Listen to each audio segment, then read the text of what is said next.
here. Let me take down this iconic intro here. Yes, indeed. Yes, indeed. Yes, indeed. You see the virtual tour background. You hear the virtual tour music. And then there is me. Hi, everybody. So, before we get started, I just wanted to address a couple of things. For one, thank you to everybody who came through Queen Sheba's Live. I just watched it back today. I saw so many of you saying, don't say sorry. Here's the thing.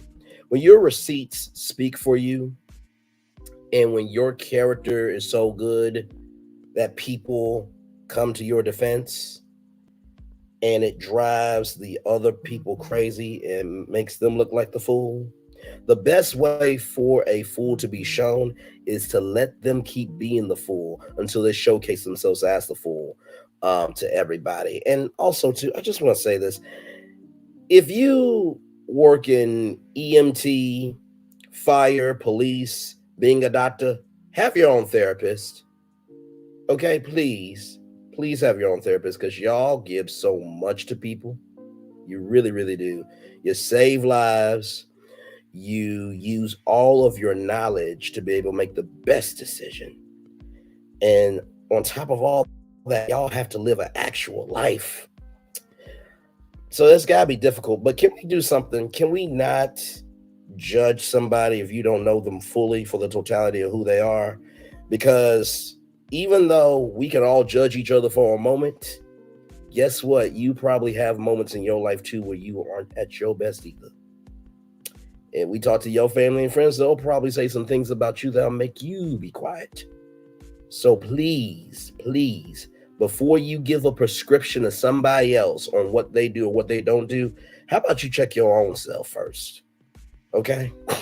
Seriously. And honestly, what I have to say to anyone and everyone that has something to say about me, listen. Let me show y'all this cute little baby here. Show me your mad face. That's exactly what I have to say. Really? Y'all big man? It really does boggle my mind when the small, minuscule, and how can I put this? Unuseful minority gets drowned out by the majority of sense, love, and understanding. And you have to see that in your face live. That's gotta be a hard pill to swallow. It's gotta be hard. Like I said, take care of yourself. Go lay down, pull the covers over your head, and go sleep. But do not wake up and tell other people who, what, or anything that they are when you need to probably get your own prescription fixed for your own thinking before you try to tell somebody else who they are. Because we all have a past, we all have a present, we all have a future. That's why they always say the elevator is broken. Take the stairs to your success. Okay, and one more thing, just one more thing, in case the haters don't know.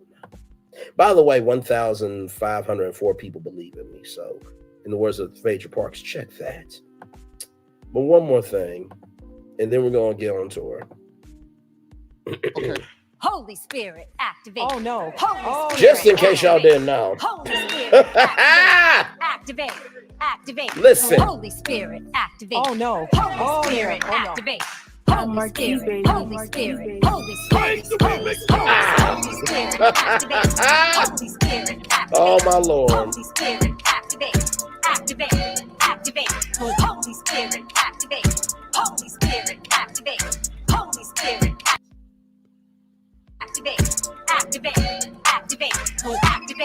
activate. What? What? I'm sorry. Say that a little bit louder. Oh, my Lord Jesus. Holy Spirit, activate. Holy Spirit, activate. Holy Spirit, activate. Holy Spirit, Holy Spirit, Holy Spirit, activate. Holy. So we good? In the words of Karen Huger, we good? Cool. Let's roll on, y'all. We're live on tour. All right, y'all. So the first one we got up for y'all is the one, the only Mr. Nigel Lythgoe. So as you all know, he's been hit with another lawsuit. We talked about this morning at 11 a.m. for that. So now what we're going to do here is we're going to do the complaint. That's right. I have the court documents here. Oh man, it's got the thing. Hang on. So this is what I'm going to do. I'm going to show y'all the court documents, okay?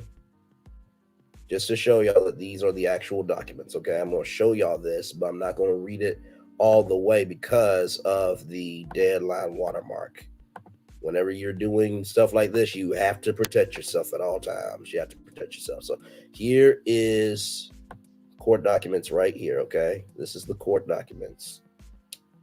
So Nigel Lythgoe there, production companies there, and then the two individuals there, okay? So these are the court documents, all right? So with that being said, it starts off here that the parties, Jane Doe K.N.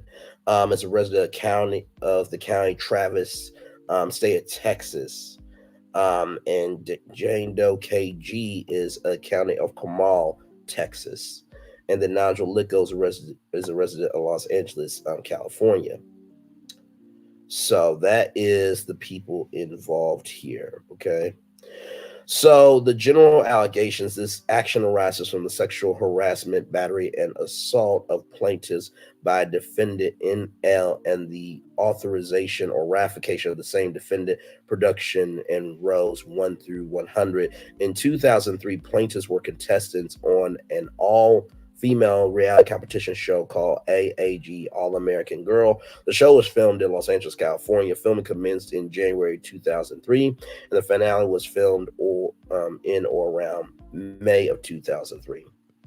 The show was produced by Defendant Production, of which defendant Nigel Lythgoe was present. From time to time during the filming of the show, defendant Nigel Lythgoe would appear and interact with the contestants, including plaintiffs. On one occasion, Nigel Lythgoe was on set while plaintiffs were filming and dressed in dance costumes. Nigel Lythgoe walked around the set and dressing rooms and openly swat and groped plaintiffs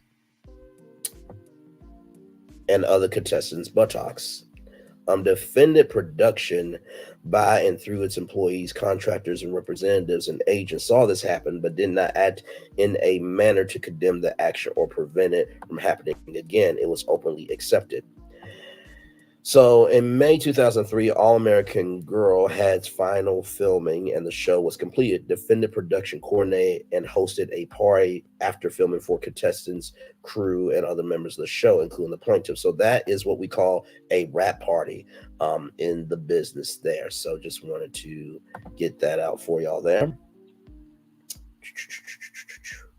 Nigel Lythgoe was at the party. It was taking a usual interest in plaintiff K.N. When the party was ending, it was time to leave. Defendant N.L. insisted that plaintiff K.L. ride in his car to go back to the studio where everyone else was going. Plaintiff K.G. saw this and decided to go with them to ensure her colleague was not left alone. Everyone there saw defendant Nigel Lythgoe taking the plaintiffs in his personal car. Instead of driving the plaintiffs back to the studio where everyone else was going, Nigel Lythgoe took plaintiffs to a home in Los Angeles. There, defendant Nigel Lythgoe made sexual advances on plaintiff KG and KM. Plaintiff rejected the advances, but defendant Nigel Lythgoe persisted and continued making advances. At one point, defendant Nigel Lythgoe lifted his sweater over plaintiff KG's head and engulfed her in his sweater, attempted to kiss her and push her body close to his. Plaintiff KG again rejected the kiss and scrambled to release herself from his grasp. Later that night, defendant Nigel Lythgoe pinned KN against the grand piano in the house, pushed himself against her body, forced his mouth and tongue onto her despite her numerous statements telling him not to, and attempts to pull her face away from his. When plaintiff KG saw this and protested, NL, Nigel Lythgoe finally surrendered. So let's break that down and the charges at play there. Hey, Deborah Jackson, welcome and glad to have you here. For Nigel Lythgoe to, first of all, go around the dressing room, squeezing and grabbing buttocks and fondling these women as they were getting dressed to go on TV. It was quite frankly disrespectful. And in Hollywood, y'all know the saying, don't bite the hand that feeds you. Well, in that case, I would not have given a damn. Now, I know a lot of people say, well, Trey, you don't know what you can do depending on the check. And I think that's very valid for any one of us. But at some point in time, it has to be bigger than the check. So, to all those people, if this lawsuit does go forward, you will be called to the carpet as well. Now, in the lawsuit, these defendants are suing 19 Entertainment, which is a company from Simon Fuller, who co-created Pop Idol in the UK, in Britain, and brought over to the US. So them, Fremantle Media, which produces American Idol, because in the early days of American Idol on Fox, this is not ABC, this was on Fox, that 19 Entertainment would sign the American Idol acts under Simon Fuller's production company. So that's just a little bit of context there. Let me get back to the complaint. So plaintiffs repeat, reallege, and incorporate by reference paragraphs previously alleged in this complaint as though fully set forth there herein. At all times herein, alleged defendant Nigel Lythgoe intended to cause harmful and or offensive contacts with plaintiff's persons, acted to cause plaintiff's imminent apprehension, of sexually harmful and or offensive contact, and such harmful and offensive contact occurred. Defendants knew or should have known that defendant Nigel Lythgoe was sexually harassing or assaulting plaintiffs and others while during the course and scope of his employment and in his position as president of the production. Defendants knew or should have known Nigel Lythgoe's propensity and history of engaging in sexual misconduct with harassing and inappropriate behavior. Defendants had a duty to protect employees and agents, including plaintiffs. Defendants were required to provide adequate supervision and to be properly vigilant in ensuring that security and supervision was sufficient to maintain the safety of plaintiffs and others similarly situated. Defendants failed to do so. Defendants had a duty to maintain a work environment that was free from harassment, harm, assault, battery, and or other unlawful behavior against its employees and agents. Defendants failed to do so. Defendants had a duty to adequately train and supervise all employees on sexual assault and or sexual harassment and or assault, to implement procedures for employees to report and seek refuse from sexual harassment and or assault. Defendants failed to do so. Defendants owed plaintiffs a duty to reasonably identify, remove, and or report to law enforcement all individuals who knew or should have known there were sexual predators in its service or employee. Defendants failed to do so. As a direct and proximate result of defendants' breaches, plaintiffs have continue to suffer pain, suffering, shock, emotional distress, embarrassment, loss of self-esteem, disgrace, humiliation, loss of enjoyment of life, loss of earnings and earning capacity, and or have occurred and will continue to incur expenses for medical and psychological treatment, counseling, and or therapy.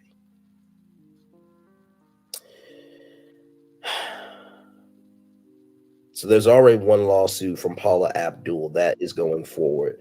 This lawsuit here, it is 14 pages here, and I think what's understood doesn't need to be explained. Those are the charges there. I'm going to drop the PDF in the live chat because what we do around here is we definitely give those receipts. Oh, thank you, Linda Gamble. I appreciate you so much. Listen, I know everybody's live. By the way, Chef Don has a birthday celebration at 6:30. So happy birthday, Chef Don. Show some love to him in the chat. For sure, before I came over here to be on tour with all of you lovely people. So thank you very much for that. So that is the link there, just to let you guys know there.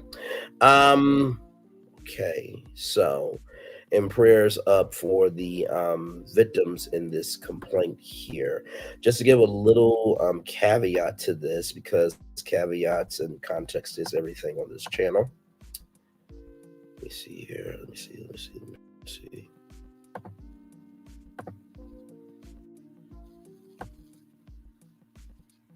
Let me see here. And this show, All American Girl, was on ABC, by the way, here. Let's see. Right here. It says, in the context of Abdul's detailed lawsuit on December 29th against Lythgoe of alleged assaults in Idol's early seasons, and in 2015, while the Grammy winner was on So You Think You Can Dance, the similar claims by the two Jane Does appear to have some heft, unless you have a calendar. First of all, the complainant Jane Doe KG was born in November 1997, safe to assume, being that the date of birth would make her of kindergarten age when the assault in question occurred, would make her of kindergarten age when the assault in question occurred. That's a mistake, but it will need to be fixed. So just want to add that caveat. I want to see. Okay, so there are two comments here. Let's go with those two comments, because y'all know we reflect the chat often. Here they come. Why didn't he just behave with all that success? Your comment appears to suggest that the accusations against him are valid. However, beyond the world of the accusers, there seems to be no evidence that corroborates the claims. So there is that there. I'm glad to have all of you here. Just talking about Nigel Lythgoe and this new lawsuit by two Jane Does that were on a show called All American Girl that was on in 2002 on ABC. And we just went over the complaint. And that link there that is on your screen is from deadline.com. So with that being said, let's roll on, because if you have T-Mobile, y'all, look at this.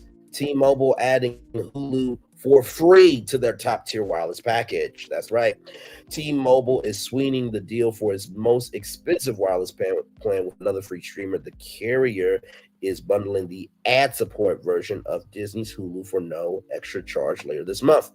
Starting January 24th, 2024, Hulu with ads, normally $7.99 per month, will be included at no extra cost as a part of T-Mobile's Go 5G Next Unlimited plan. Under such agreements, the distributor, T-Mobile, typically pays a wholesale per subscriber fee to the content provider, Hulu.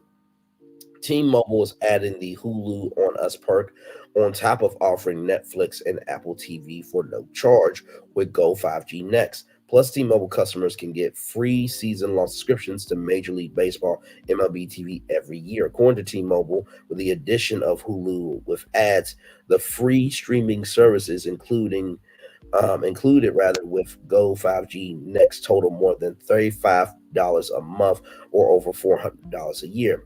Go 5G Next is priced starting at $100 monthly for a single line, going up to $225 for four lines. T-Mobile customers get the best value and the best in entertainment streaming bundle in wireless just for being customers without having to pay a penny more. Mike Katz, T-Mobile's president of marketing strategy and products. With Hulu on Us, a $95.88 annual value for the Hulu with ads monthly plan option, T-Mobile customers on Go 5G Next can access thousands of hit TV shows, movies, and specials, including the legendary Abbott Elementary, The Bear, which is on, I think, FX, The Handmaid's Tale, which is a Hulu original series, and Only Murders in the Building, which is also a Hulu original series. T-Mobile customers can access Hulu with ads on connected TVs and mobile devices, both at home and on the go. A T-Mobile rep said that the carrier is working to integrate its systems with Hulu's, and that once the process is complete in the coming months, customers may need to adjust the payment method on their new Hulu account. Company spokesperson added, "We will provide customers easy instructions when it is ready." In addition to the streaming benefits, Go 5G Next customers also get free in-flight Wi-Fi and streaming on American Airlines, Delta Airlines, United Airlines, and Alaska Airlines. Free high-speed data in more than 250 destinations, Scam Shield, robot calling, and more. Y'all, T-Mobile has always been for the consumers. They got this thing called T-Mobile Tuesdays. And so basically all it is you can get, well, I think you can get free Subway, You can get free Wendy's. You can get free. I think you can get free. I think the Fanatics, the big stickers that you can hang on the wall, you can get free stuff from that. So yeah. So shout out to that. So that will be, so if you are a T-Mobile customer, that will be starting January 24th, 2024. So be on the lookout for that, T-Mobile customers. And by the way, if you have Verizon, now don't be mad at me for what I'm about to say. The plans that they have for Verizon now, you have to pay for every single perk. So you can get Walmart Plus for $10 a month. You can get Netflix and Max for $10 a month. But before that, though, Verizon teamed up with Disney to provide Disney Plus, Hulu, and ESPN Plus for free as a part of your wireless plan. So I have never had to pay Hulu,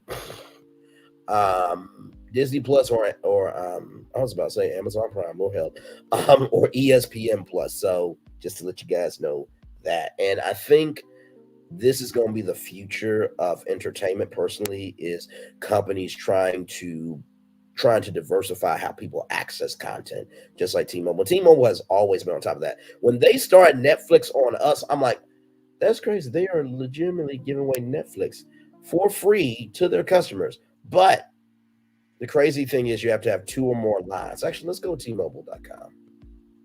Because maybe it might change, but last time I remember T-Mobile, it was you had to get 2 lines in order to get free Netflix on us. So let's see here. So I'm going to go to plans. Let me see unlimited plans. Let me make sure here.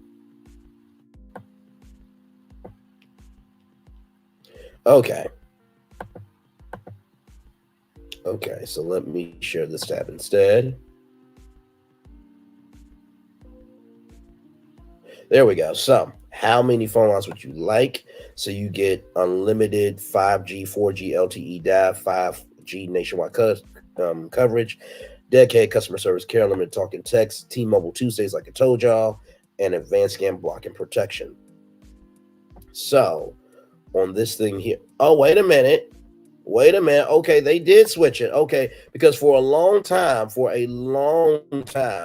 it was you had to get 2 lines. So look at this. So Essentials is $60. You do not get let's look at the full plan details here, y'all. So yeah, this is all that you get for $60 a month, right? So here, Netflix is not included. Netflix is not included if you get the essentials here. Oh, I didn't know that. Well, I didn't know about T-Mobile Travel. So T-Mobile Travel here is pretty much you can go tmobiletravel.com and you can get 40% off of hotels and cars and stuff. So they've always been about their benefits for their customers at T-Mobile. Also Verizon too. AT&T, I think they're getting more into that. Actually, no, AT&T have always been about that because they give away free tickets and stuff like that as well. I know Verizon, the Up program, has benefits as well. But here it is here. Wait a minute, let me go back. There we go. So as you can see here, Go 5G Plus, Netflix on us, one screen for $90 a month, and then for $100, you get pretty much everything.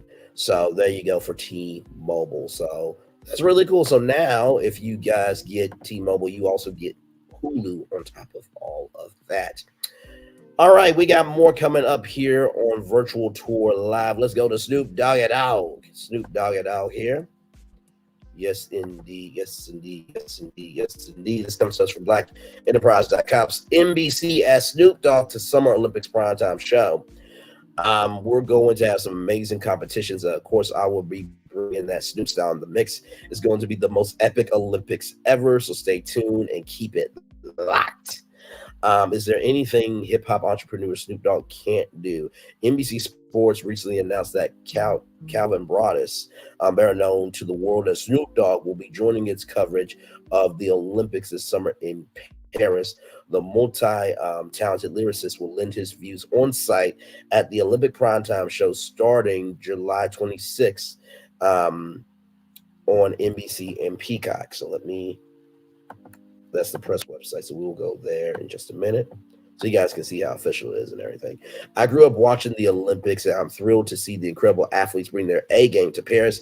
It's a celebration of skill, dedication, and the pursuit of greatness, says Snoop Dogg in a written statement. We are going to have some amazing competitions. And of course, I'll bring that Snoop style to the mix. It's going to be the most epic Olympics ever. So stay tuned and keep it out. Let's elevate, celebrate, and make these games unforgettable. Smoke the competition and may the best shine like gold. Peace and Olympic love. You dig? Once again, I'm not surprised by Snoop. So in the video clip below, Snoop gives a sample of how he interacts with Olympic athletes, including Sun Lee, gymnastics, Aja Wilson, basketball, Jagger Ian, skateboarder, and Kelly Ching and Sarah Hughes, beach volleyball. So you guys are probably wondering, well, wait a minute.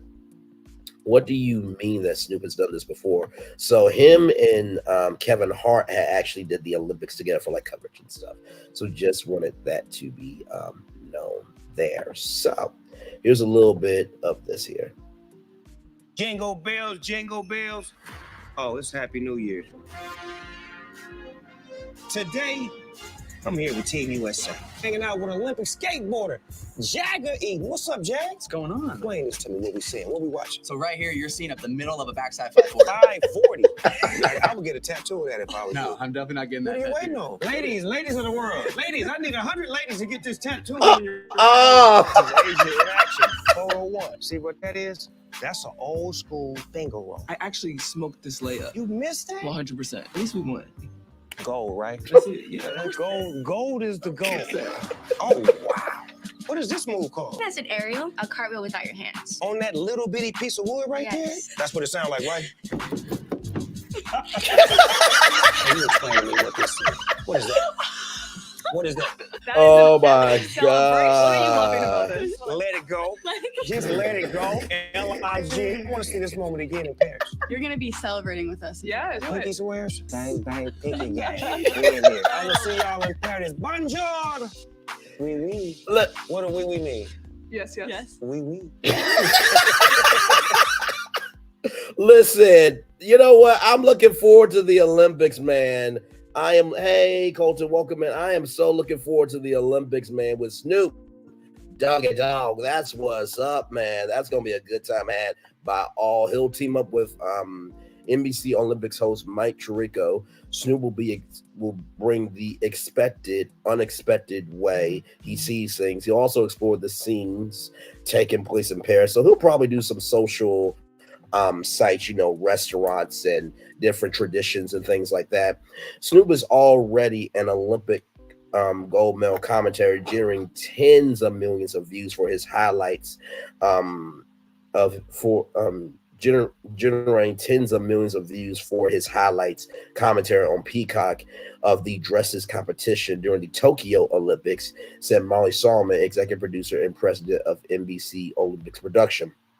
That performance alone has earned Snoop a job as our special correspondent in Paris. We don't know what the heck is going to happen every day, but we know that he will add his unique perspective to our reimagined Olympic primetime show.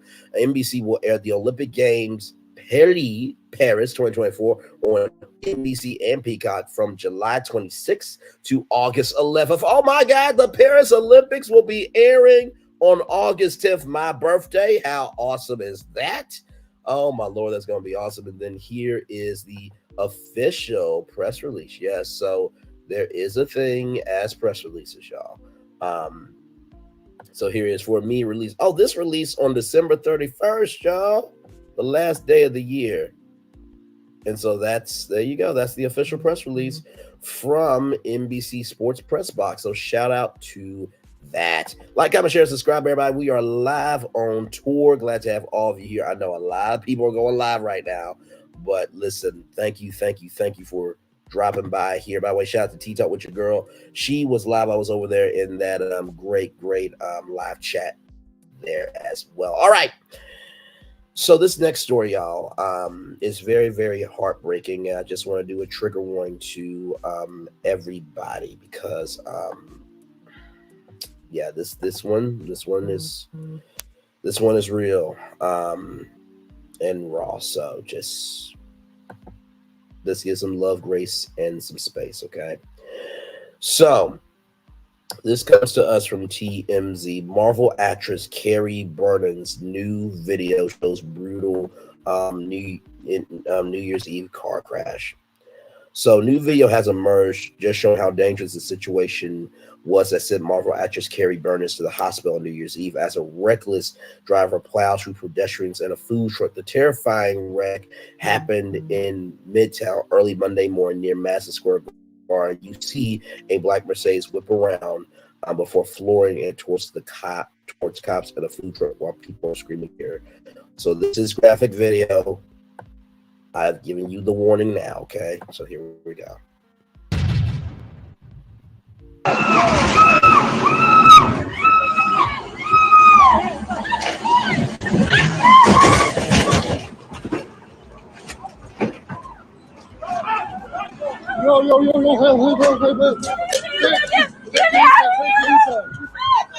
My Lord.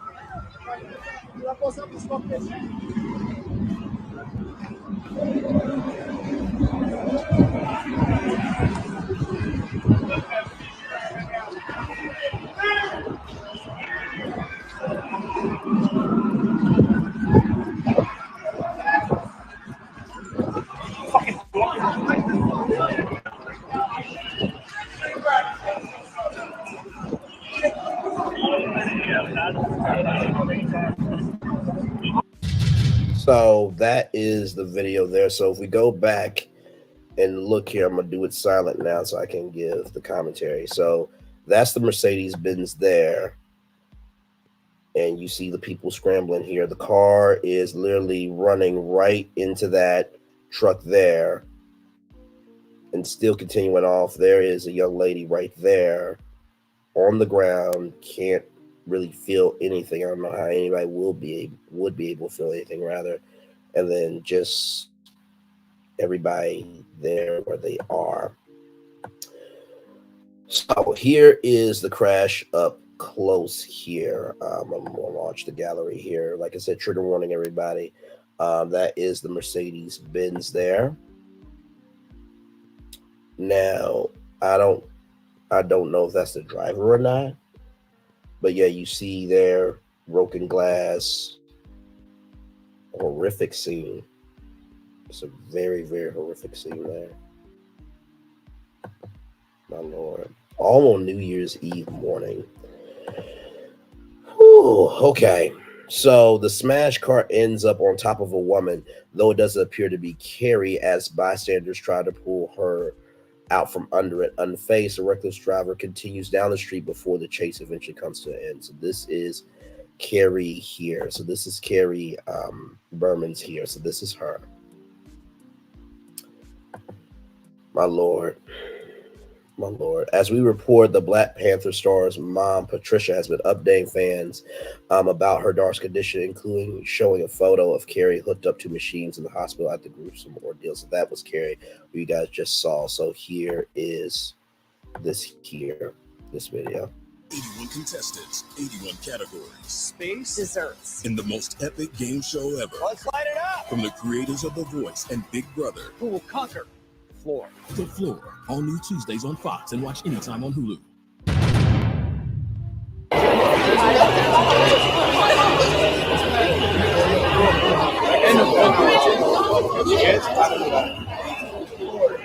Hey, Nikki News.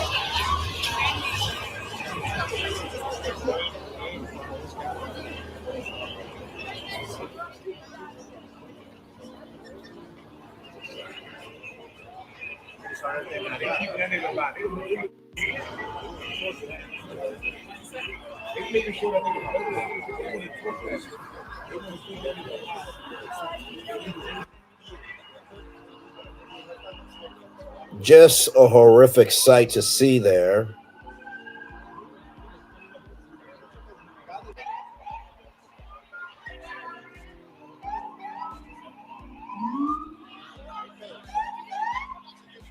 Just a horrific sight.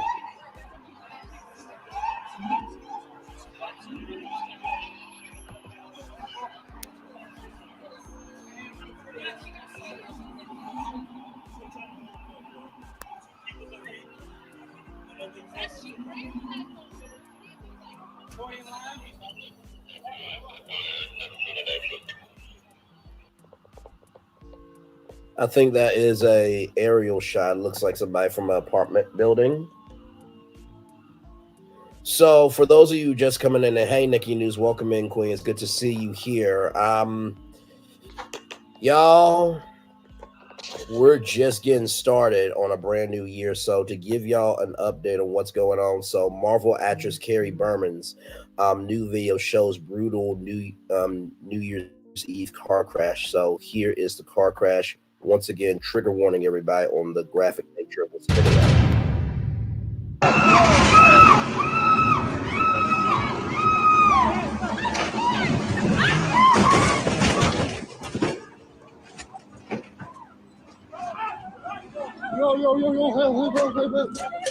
Completely unconscious.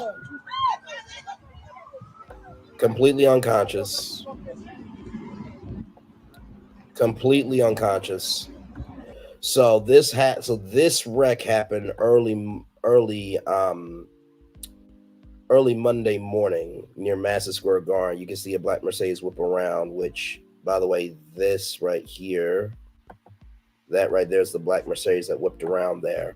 My Lord, you can see a black Mercedes whip around before flooring it towards a cop and food truck while people were screaming in fear.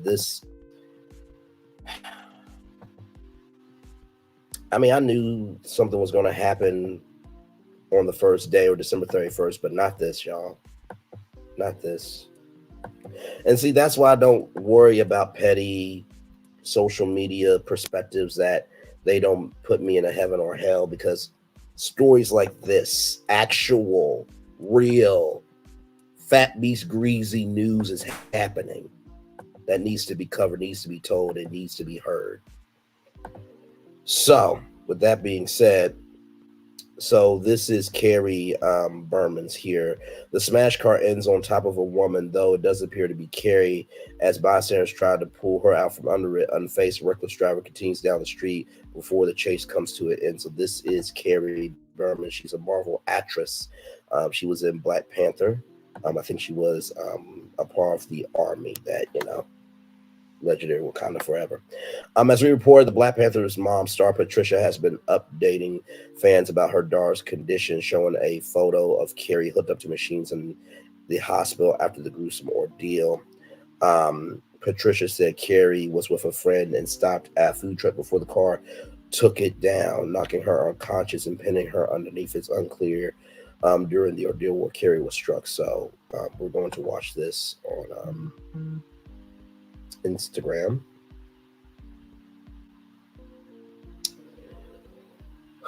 Okay.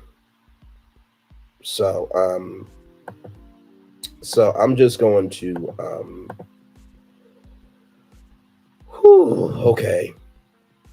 So does everyone have a one? So can somebody put a one? Hey Tyler, and T-Mons G-Mon, welcome in. Somebody put a one in the chat. I need y'all to put a one in the chat, because what I'm about to show y'all is triggering. We cover real things happening over here, so I need somebody putting a one before we go ahead, because I want to make sure we're all on the same page here. This was a black woman who was rammed down in New York City on New Year's Eve night. So I need a one. Okay, thank y'all so much. Y'all will understand what I mean in just 1 minute, in one momento. Okay, let me refresh it.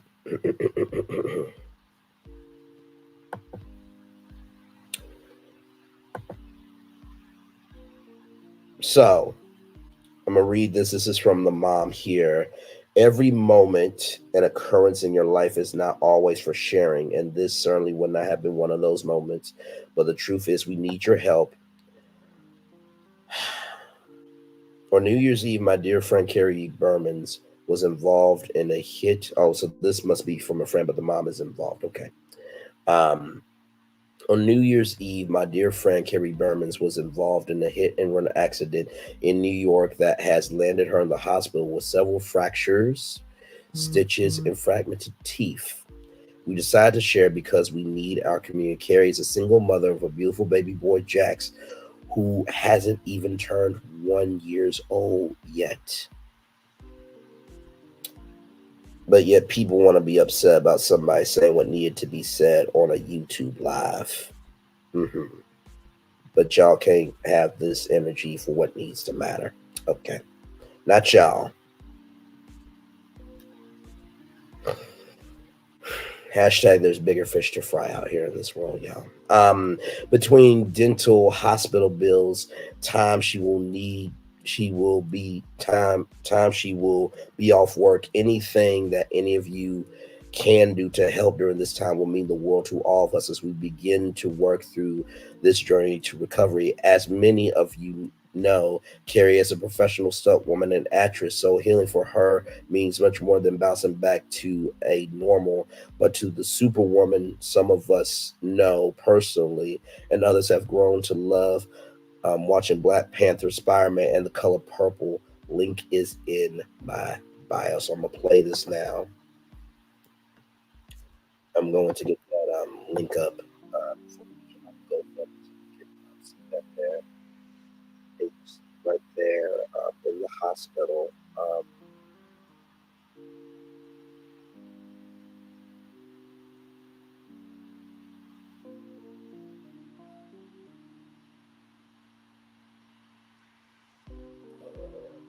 This is why it's always said tomorrow's not promised.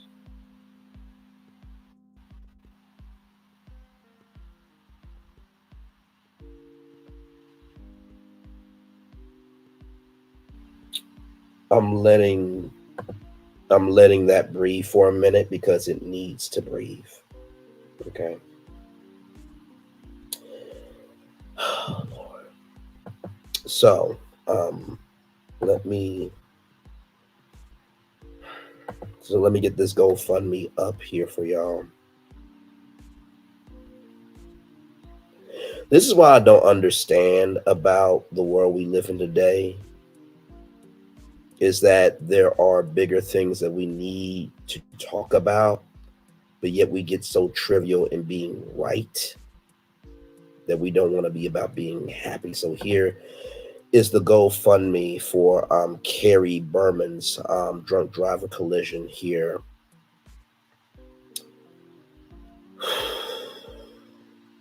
Trying to breathe, y'all. $23,675 raised over $50,000 goal. Disney, I need y'all to come through. Marvel, I need y'all to come through.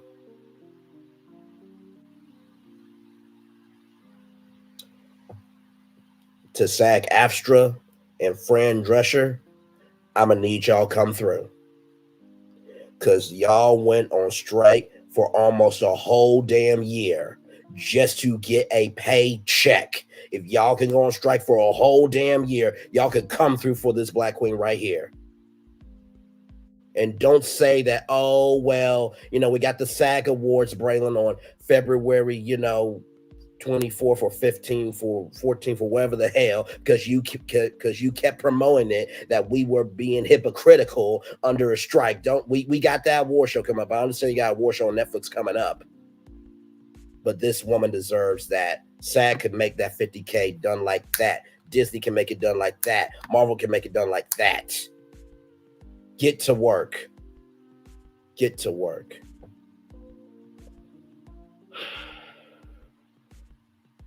On New Year's Day, Carrie was hit by a drunk driver while standing on a New York street. The driver struck a food truck, and the truck completely fell over on her, knocking her unconscious and leaving her with multiple broken bones, fractures, the inability to walk, and the inability to breastfeed her 8-month-old son due to the medication she is currently taking to subdue the pain between her surgeries. She has already underwent one surgery, is seeking support for her teeth reconstruction, medical bills, multiple surgeries, therapy,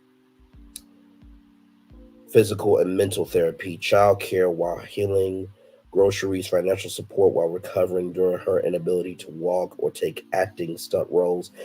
Any support will be immensely appreciated and can be received to her directly through this platform or via Cash App, Carrie Bernans, or contact Instagram at Carrie Bernans or DM Carrie Lehner for additional info. So I'm going to play the story from CBS 2 New York.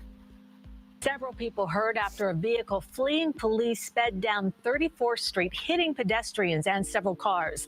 CBS 2's John Diaz joins us live from the scene with the latest. John. Yeah, well, Sydney, we're about a block away from Madison Square Garden and at Penn Station. That's where all this went down. We just learned, though, from authorities not too long ago that a total of 9 people were injured here in this case. Fortunately, though, all are expected to be okay. Now, authorities, they have since cleared the scene right here behind me. Hey, May, June, July, welcome in. This is what it looked like out here earlier this morning. Detectives tell us around 2 this morning is when police were responding to a crime close by, over by the corner of 33rd Street and 7th Avenue. Now, when they tried to arrest the suspect, a 44-year-old man, well, he tried to drive away, speeding down 34th Street the wrong way, according to detectives. And that's when police tell us he struck a number of cars along 34th Street over by 9th Avenue, and he also collided into 9 people. Many, I'm sure, just got done celebrating the new year.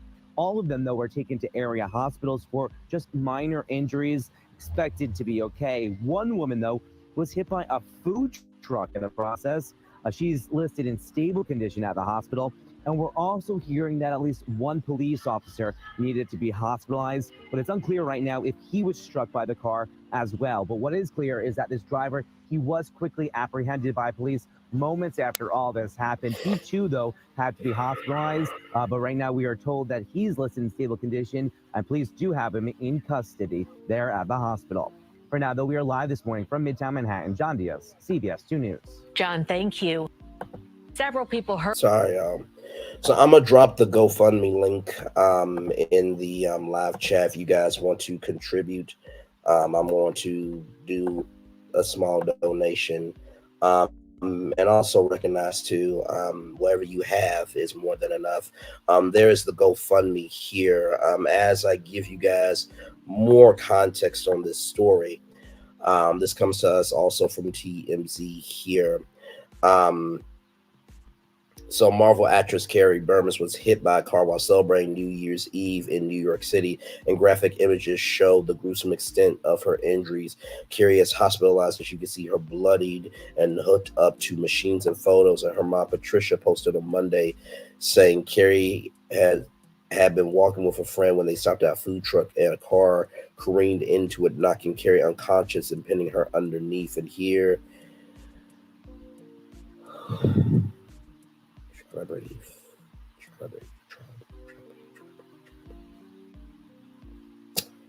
this is what I mean by life is way too short.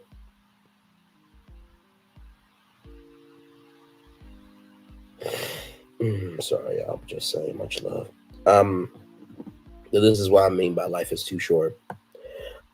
Carrie, who was in Black Panther and Avengers Endgame, has suffered broken bones and fractures. You can see her mouth bloodied, and she has chipped several teeth and sustained several cuts to her face, as you can see there. Here's the car scene there. And the crash occurred on West 34th Street and 9th Avenue. The crash on West 34th Street and 9th Avenue was so serious it was declared a mass casualty incident with 3 NYPD officers, New York Police Department officers, among 9 others who were injured. And here she is, a beautiful sister there, beautiful sister. The cops were called to the scene around 1:40 a.m. Monday, and the driver, a 44-year-old man, is now in custody at Bellevue Hospital. It is believed the police were chasing the car before the crash, and here she is in her great Wakanda outfit there.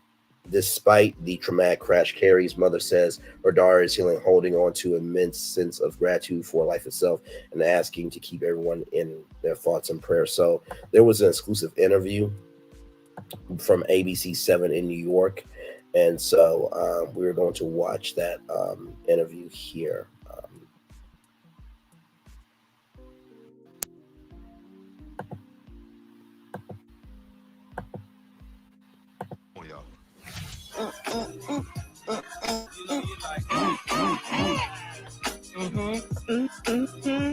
Stop. Abbott Elementary returns February 7th on ABC. We begin tonight with an Eyewitness News exclusive. We hear from the mother of a woman seriously injured in the first hours of the new year during a wild crash in Midtown. An out-of-control car goes the wrong way and mows down everything in its path. Here's Eyewitness News reporter Lucy Yang. The nerve pains in my teeth hurt so badly. Her once perfect smile now missing some teeth, others pushed up into her jawline. Bad really turned to just a living nightmare. 31-year-old Carrie Bernans is an aspiring actress. She has done stunt work for Black Panther, Avengers, and The Color Purple. But this was no Hollywood set. It was 1:30 in the morning, January 1st. Carrie and friends were trying to leave the celebration in Times Square when a Mercedes came barreling down 34th Street the wrong way, smashing into other cars and injuring 8 pedestrians, including 2 police officers trying to stop the driver. One of those caught in the crash was this up-and-coming actress. Carrie is such a wonderful person. She just gives, I'm sorry to get emotional. I'm just glad she's here.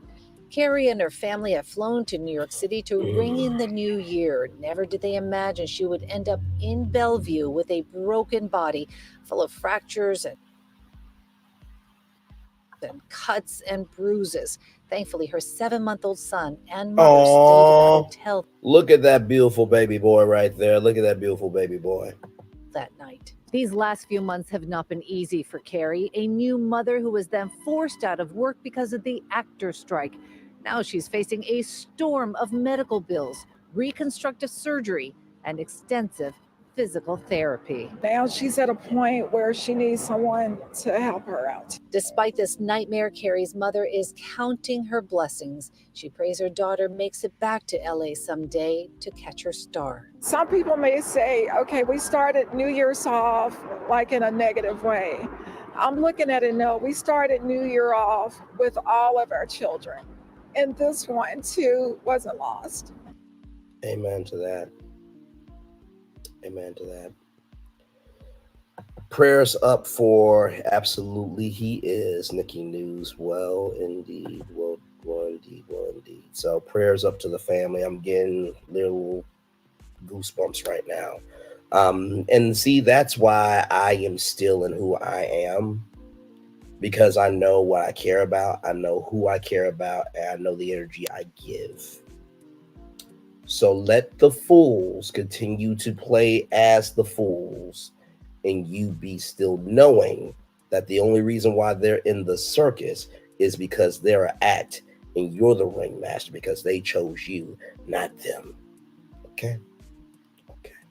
Prayers up to this family. Like I said, the GoFundMe link is right here. Let me put it back on the screen there. That is the GoFundMe link for this queen right here. Whew, okay, y'all ready? I don't know how we're going to do this transition. All right, y'all, we got to talk about it. Chit Chat still love you, but we should not have seen that toe today. Y'all, here we go. Here we go.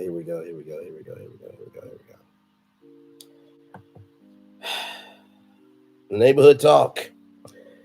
So, you are reading that right. The hell, woman accuses T.I. Tiny of drugging her in new sexual assault lawsuit, claiming Tiny forcibly rubbed her naked body on her while T.I.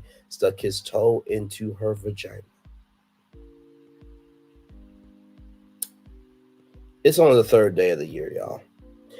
Neighbors T.I. and Tiny are being accused of drugging a woman that they met at a nightclub in a new lawsuit. According to TMZ, the plaintiff, who filed as Jane Doe, says she was enlisted in the U.S. Air Force and was stationed in L.A. in or around 2005 when she and a friend went to a party at Coolio's home. By the way, rest in peace to Coolio. Hopefully him and his family, friends, and everybody who love Coolio, including myself, are doing well. Miss that brother in the world for sure. By the way, one of the best theme songs in the 90s from Kenan and Kel. If you don't know it, look it up. And met a guy who went by Caviar, who they allege worked for T.I. and Tiny. The woman claims that while they were out at a nightclub with the couple, Tiny handed her a drink that she never saw Tiny sip. The woman says she shared the drink with a friend. She says when it was time to leave, T.I. asked the woman to ride with him and Tiny while the other woman rode with Caviar. She says the women she did not know joined them in the SUV, and all five of them entered a hotel room together. She even claims Tiny kicked one of the women out for flirting too much with T.I. Okay. She then goes on to allege that Tiny took her to the bathroom and took their clothes off before joining Naked T.I. Before Naked T.I. joined them in the shower. The woman claims on the shower she started to feel dizzy and T.I. told her to lay down, but that didn't mean the party was over. She says tip in this context is just so damn wrong. Anyway, and I'm not talking about T.I. and his nickname Tip. I'm talking about the tip of the rocket in this case. It's just, anyway. She says Tip started to watch porn and started to instruct her to rub him down. She says that's when Tiny pinned her and started grinding her naked body on her. As if that was not enough, she says T.I. then penetrated her vagina with his toe. Talk about a fungal infection. She told Tip to remove his toe. That's when she claims she threw up. She says T.I. started laughing and told her she was in last place. She says she's filing the lawsuit due to California's Sexual Abuse and Cover-Up Accountability Act. T.I. and Tiny have denied the allegations and claimed the woman missed the deadline to file the lawsuit. That part, Spring Fowler 0395. It's only the third day of the year. Okay, now everybody ain't lying. I'm starting to believe T.I. and Tiny are one of those freak nasty couples. Joy said, Ashley Crockett TV, 3 days into 2024, y'all want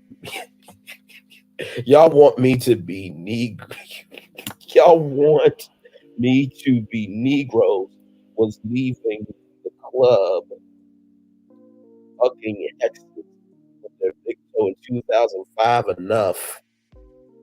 He was struggling with every detail, including his ucking toe. She sure has a high tolerance for drugs.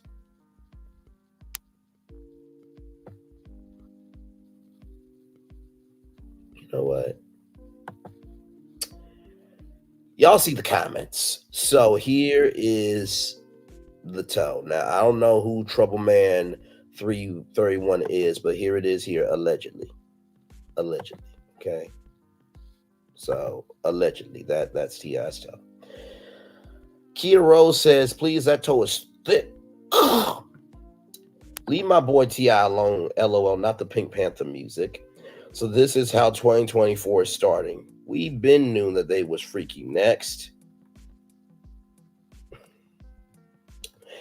Oh my God, y'all going to hell. LAMO, laughing emojis. Hey, by the way, shout out to Demi. She's amazing. Brit Ocean. Laughing emoji. Y'all can't be ucking serious. The toes is sending me. I'm pressing charges on this page. You know what? I'm done. I am done. So, you know what? We're just gonna go back to this story here because I don't want the toe on for too long.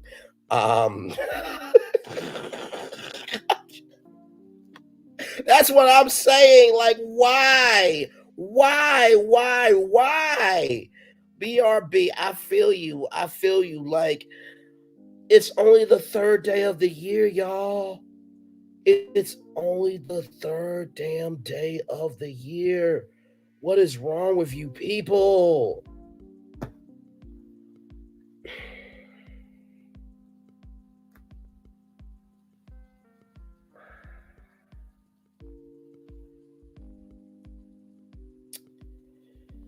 I'm going to say something right now that is going to be really ucked up. So give me love, grace, and space as I say this. T.I.'s toe or toes were not stepping in the name of love, moving in the name of love. Step, step, side to side, round and round, kick it back. And his toe or toes were not doing the love slide, okay? I just...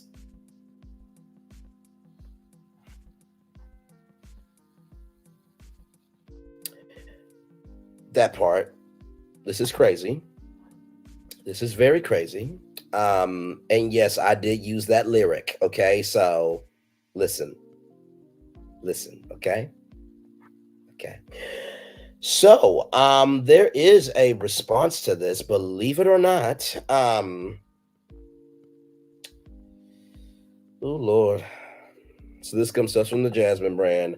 On the heels of positivity, negativity always rears its ugly head. This plaintiff has been threatening to file this lawsuit for 3 years. For 3 years, we have emphatically and categorically denied these allegations. For 3 years, we have maintained our innocence, and we refuse to pay these extortionary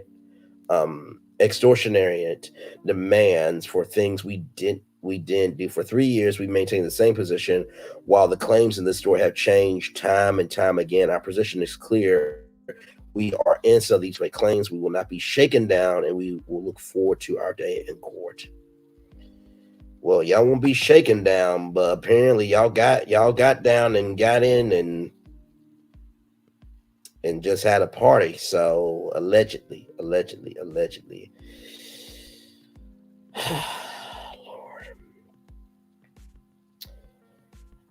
I mean, what else is there to say on this story? I mean, really, I mean, that's it. Y'all got anything else for this story? Because I ain't got nothing else. Okay. I'm going to take this as a collective, Bray, move the hell on. So I'm going to take that as a collective, move the hell on, Braylon. So this next story has me a bit heated, just a little bit.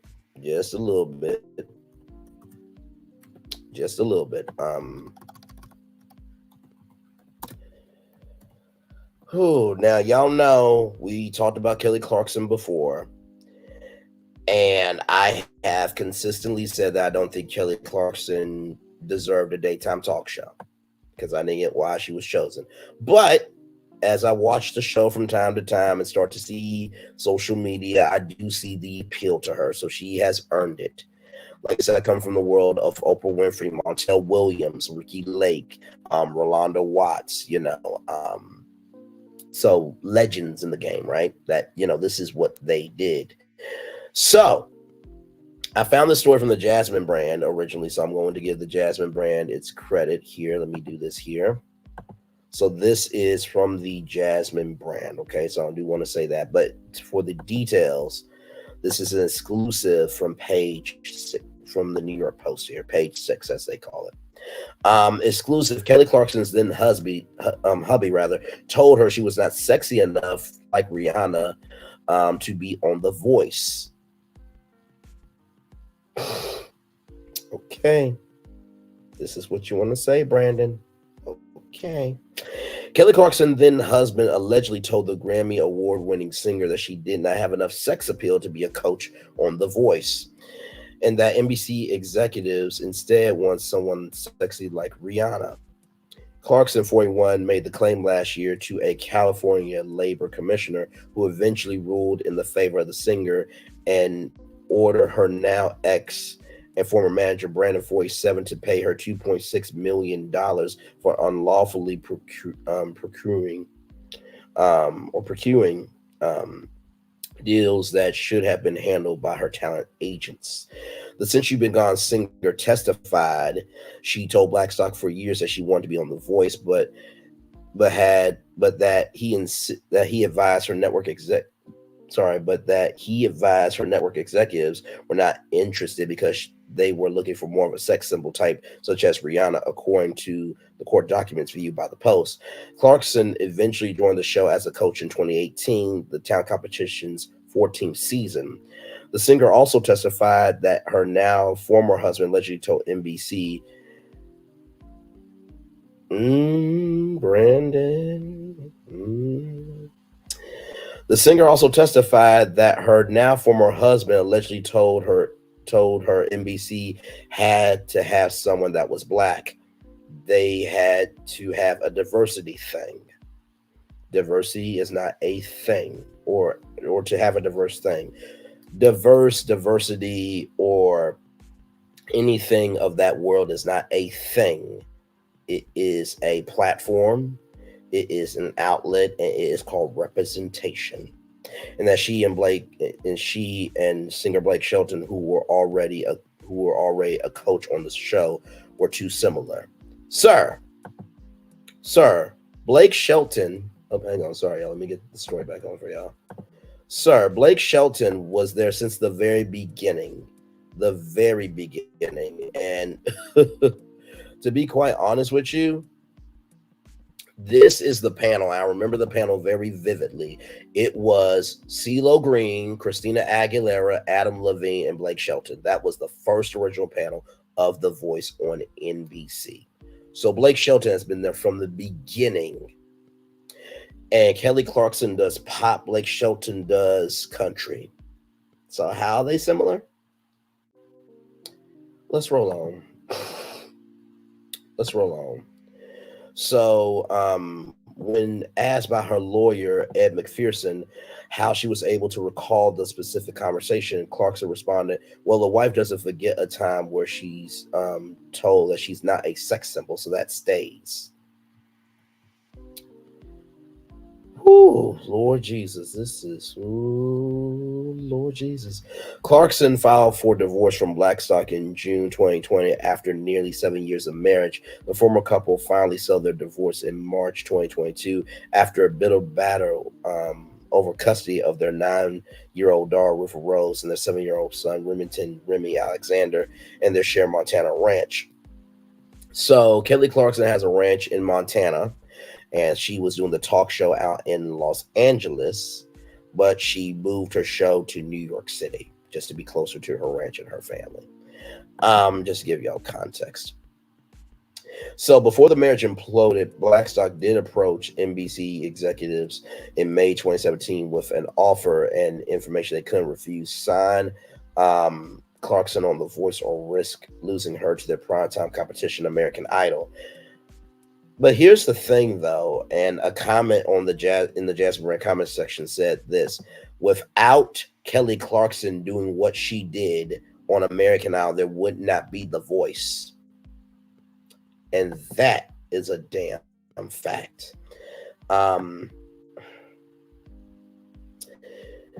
Blackstock testified that he was coached in 2017 by 2 music agents from the Creative Arts Agency, which is a talent agency just like William Morris Endeavor. Endeavor and William Morris were 2 separate agencies, but they did a joint.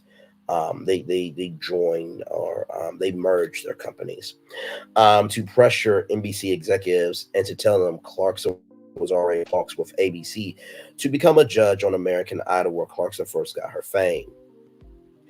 Blackstock testified that he and the 2 Creative Arts Agency music agents, Daryl Eaton and Rick Roshkin, were at the NBC Universal Studios lot in Hollywood, where The Voice was being taped in May 2017, to meet with the former NBC Entertainment Chairman Paul Telge.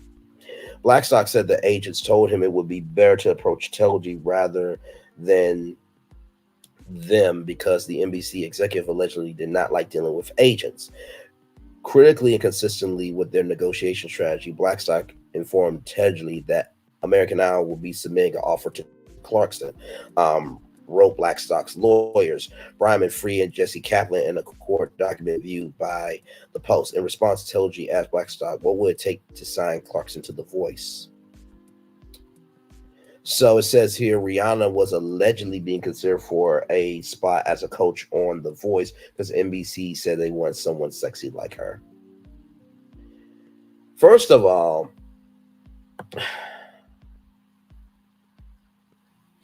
First of all, Rihanna could be a judge on American Idol. She could be a judge on The Voice. Hell, she would be amazing on AGT.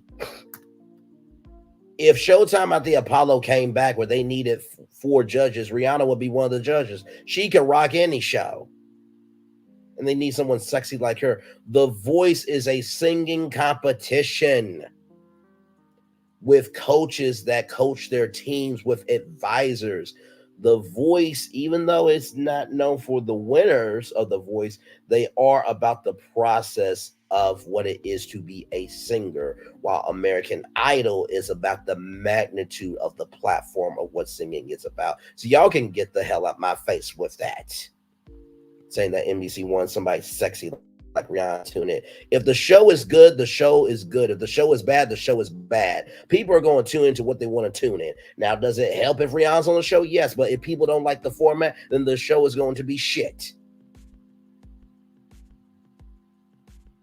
Okay, let's roll on because I can't. NBC, like, where are y'all? Like, y'all needed a diversity thing, and that Blake Shelton and Kelly Clarkson were too similar. Brandon, I don't know why you said all this, because obviously she wasn't too similar to have a career of over 20 years. Obviously, she wasn't too similar to have a deal with Wayfair.com. Obviously, she wasn't too similar to have a daytime talk show that's still on to this day. And obviously, she wasn't too similar for you to be married to her and you be her husband.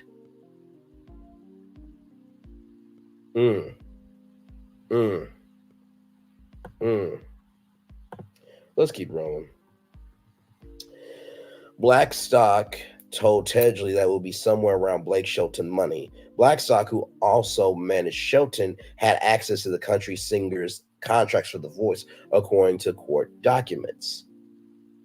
Now, this gets a little tricky here, because when it comes to contract negotiations, you're not supposed to know your competitors' numbers, because that will be called conflict of interest, and also privacy and all that type of stuff, right?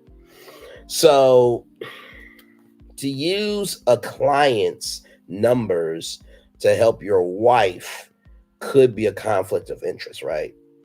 And not to mention too, Blake Shelton and Kelly Clarkson know each other. And I would assume if they are friends that Blake Shelton would offer that information up voluntarily to Kelly. Because that is making you look bad, Blake Blackstock. Or Brandon Blackstock, whatever the hell your name is. So let's keep rolling. Blackstock claimed that Tedgley made the multi-million-dollar offer after a second call and said, will that do it? To which Blackstock answered yes, rather. Shortly thereafter, Blackstock called Clarkson to tell her the news. Blackstock's lawyers wrote Clarkson was very excited.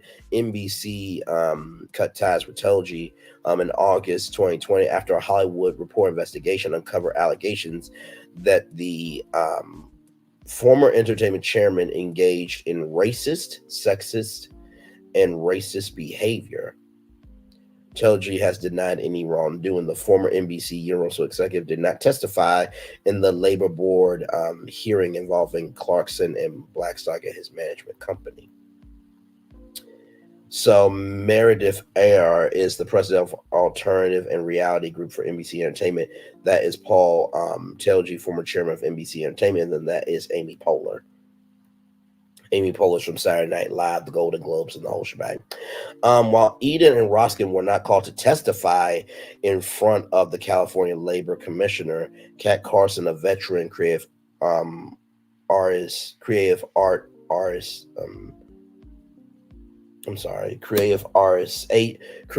artist agency agent, there we go, who exclusively deals with alternative TV programs, so basically reality competitions on scripted television, testified she asked over and over to be involved with negotiations for Clarkson's contract for The Voice, but was blocked by Blackstock.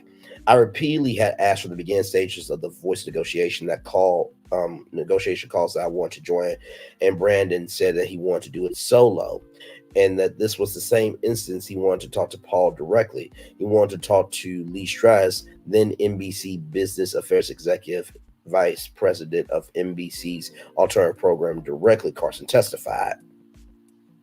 So I'm trying to figure out, Brandon, like if you know that if there's a ladder of power, why are you trying to do all this on your own when there are other people that are hired to be able to make this thing happen? It sounds like you are about control to me from what I'm reading here. She added she didn't tell Blackstock that creative artist agency did not want him calling the NBC executives because he's my client's husband, and I thought that that's what the client wanted. Clarkson also testified that it was unusual for Roskin and Eden, who typically dealt with music touring, to get involved with television deals because that was her job and expertise as Clarkson's agent. Oh, Lord. Meanwhile, the singer testified that she did not know that there was an offer from The Voice until her ex brokered the deal himself. Clarkson testified Blackstock mentioned that he got The Voice for her multiple times and that he was proud of it. She also testified that she was unaware until the trial that CAA, Creative Artists Agency, only received 5% instead of the standard 10% agent's commission fee because Blackstock allegedly pocketed the rest of the money. So it sounds like some fraud charges or some stealing charges of money there. In fairness to Mr. Blackstock, I stayed out of the money part. Clarkson said, understand, I was never part of the business conversations. I always wanted to be a part creative. But no, that's the first time I heard about any of that. This is what I would say to Kelly. I understand how you feel about wanting to be on the creative tip, because that fuels the business. However, you do need to know who is in your corner, who is not in your corner, as you can clearly see from this. McPherson said in court documents that Blackstock repeatedly lied on the stand, and the Creative Artists Agency agents did not let the former managers help to broker any deals for Clarkson. The lawyer claimed that there were no records from Eden and Roskin that were even at the NBC lot on that day. Blackstock had phone conversations with the NBC executives. McPherson says that regardless whether Blackstock was coached by the Creative Artists Agency music agents, he brokered the Voice deal and other business pacts for his former wife unlawfully because he is not a licensed agent. So you're brokering deals for your wife, not recognizing the ladder of power, and you're not even a licensed agent, and you're bringing in others into your wife's deal that's not their expertise. Brandon, I mean, if this is not a sign still deliver, your career is over letter, I don't know what is. Mr. Blackstock's story, particularly with respect to The Voice, changed several times during the week of the hearing, sometimes because concrete proof of contradictory facts were shown, and other times for no apparent reason. McPherson wrote in a court document, if there is one thing throughout this case is that Brandon Blackstock is not a credible witness on almost every issue. The California Labor Commissioner agreed and ruled in November that Blackstock overcharged his former wife by $2,641,374 when he illegally booked her for not only the Voice deal, but also her TV appearances for Norwegian Cruise Line's Wayfarer and the Billboard Music Awards. So to give y'all context, so Norwegian Cruise Lines, Kelly Clarkson is a godmother of one of the ships for Norwegian Cruise Lines. Wayfarer, she's been doing Wayfarer commercials for a long time, and then she's been hosting the Billboard Music Awards. Blackstock has since filed an appeal on that decision. The Post has reached out to both Clarkson and Blackstock's attorneys for comment. Y'all know we reflect the chat of the people often and always here, so let's see the chat here. Nothing but a jealous man. The gag is there wouldn't have been The Voice without Kelly slaying that first season of Idol. Miles Davis Moody here, 193 likes now. That's what's up. Facts, he's a nut. Speak on it. And what is he? LMAO projections, a dangerous thing, knows that act accordingly. I mean, it's called The Voice, and Kelly Clarkson can sing. Typical for the man that lived in the shadow of a fabulously talented woman. Reba McEntire, grow a set or date down. He manipulated her and played on her self-esteem. That man was the biggest fucking op, because we know Kelly can sing a house down, and she absolutely can. Rihanna's one of the most naturally beautiful, is one of the most naturally beautiful people on earth. And it's not fair to compare her to anyone. Poor Kelly, I'm glad that she divorced him. Paper should have been waiting for him the next morning. It'd be your own husband. This is why you gotta be careful who you date, how you have babies with. And that's why she's her ex-husband. So there is that. Now, Kelly, honestly, what I would bring Rihanna on your talk show. And you know what? I would say do a Rihanna, Kelly Clarkson collab and make that such a #1 hit that he can't own none of those royalties at all. You heard? That's exactly what I would do. Like, comment, share, and subscribe, everybody. Glad to have all of you here. So with that being said, I saw the story as I was getting ready to come on tour with you lovely people here. Oh, thank you, Pamela. Thank you, Pamela. So congratulations, Braylon. There, and like I said, I really do respond to y'all. Let me respond here. Thank you.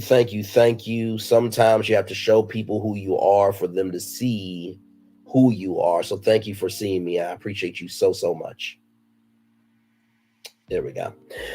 So this next story, I saw this from Deadline.com originally. And we will go to Deadline.com for the comments, because y'all know we reflect the chat often. We reflect the voice of the people.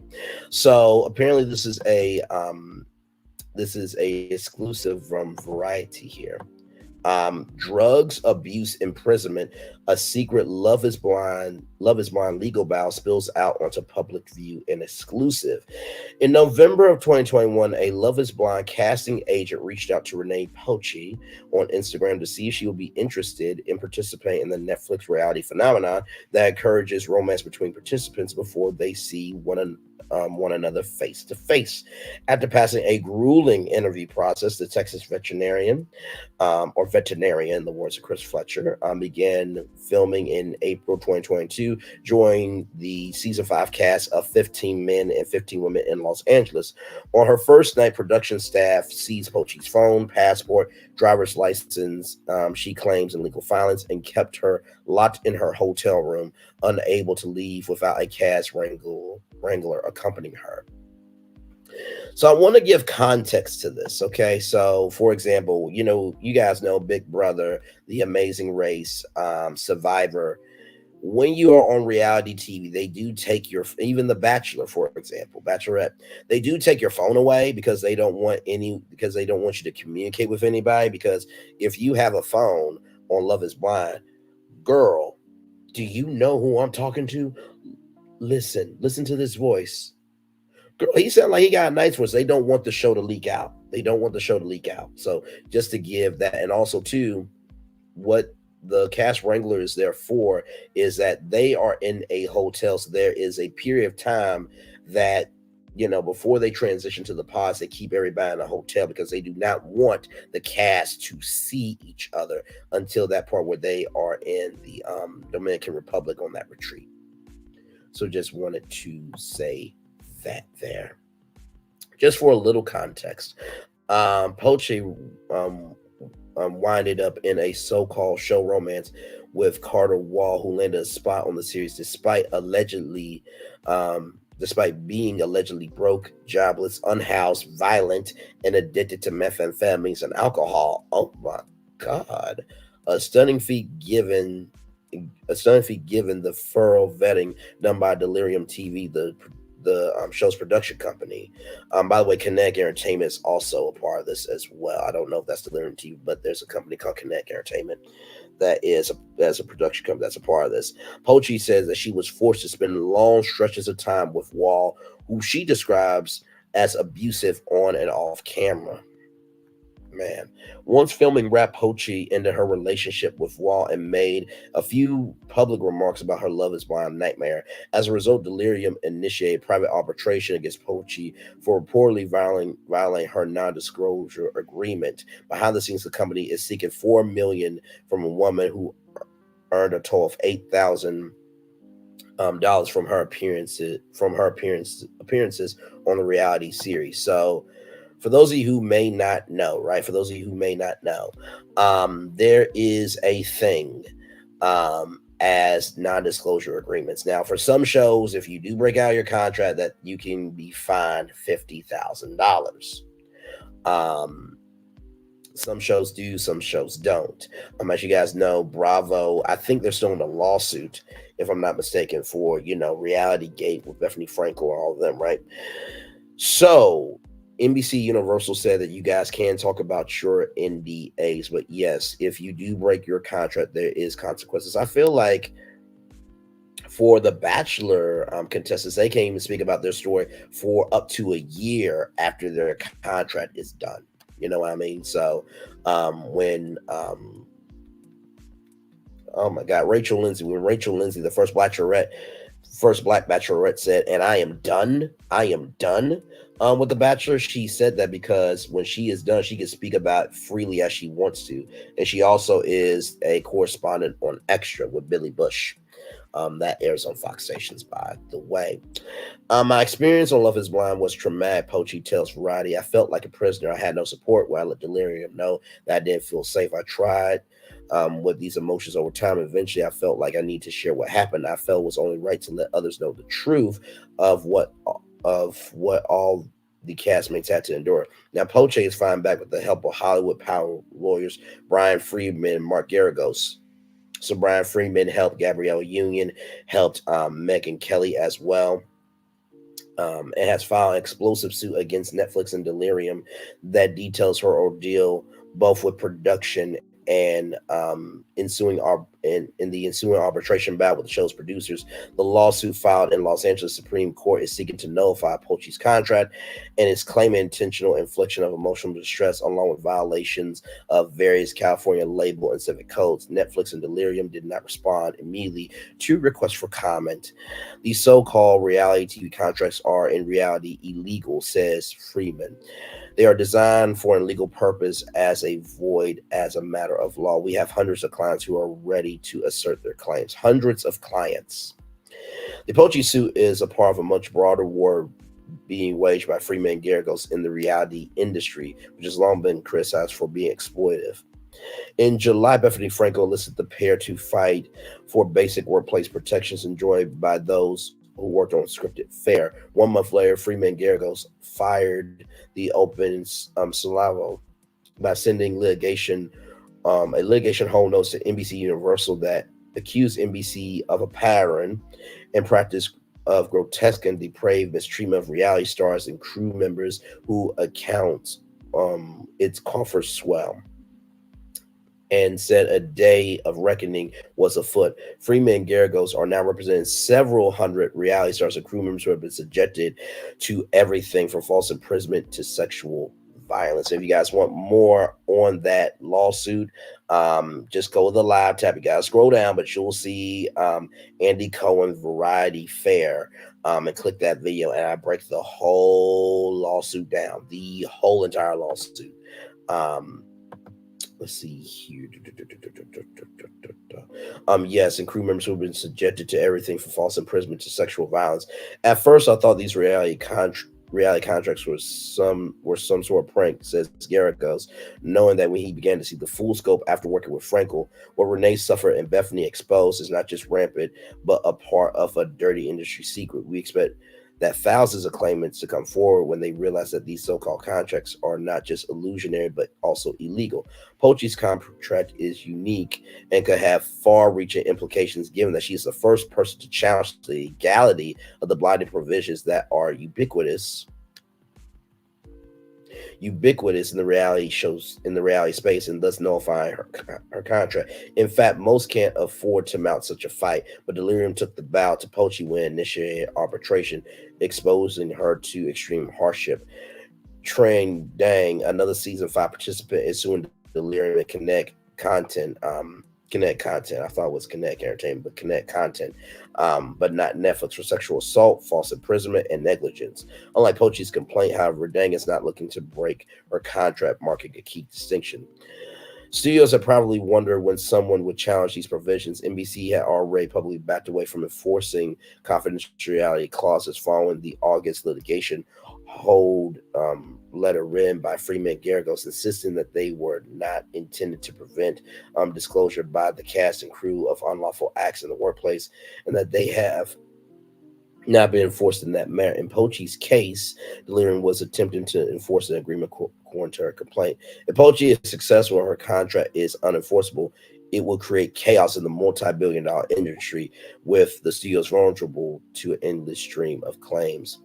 The studios and streamers have long tried to shift the burden of responsibility to the production companies on any given project and claim that they were not the employer. By naming Netflix, Freeman and Garagos has served notice to every studio that are gunning for them too. Renee contract protects Delirium and Netflix from liability for future intentional misconduct and includes ruinous penalties in the millions of dollars for participants who dare speak out about the unsafe working conditions on set. Freeman adds, it is in sum a license to wreak emotional, financial havoc, all while profiting for an eternity. For those years, the studios, production companies, and networks have wielded these contracts both as a sword and a shield in conspiracy to ensure silence from those who know the truth. This is exactly what Bethany Frankel was referring to when she selflessly shined a light on these illegal practices, that she wants a reality reunion. Bethany Frankel wants that. As for Pochi, who is facing an insurmountable $4 million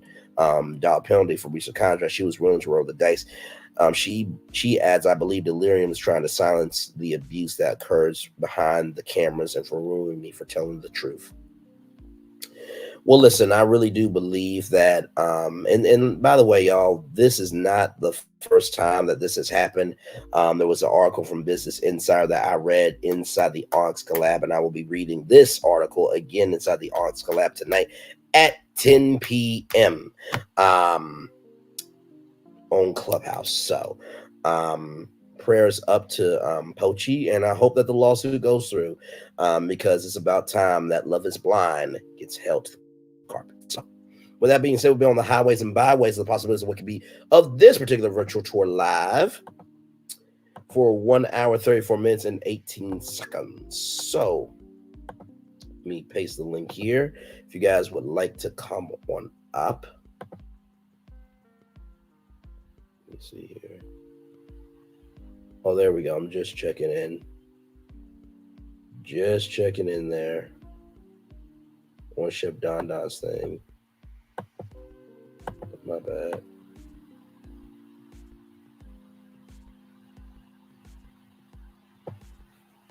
Hang on, I'm about to type in happy birthday. B-Day at Chef Don there. There we go. So I know they're all over there celebrating him, and for sure, happy birthday to Chef Don. Let me get the link up for y'all.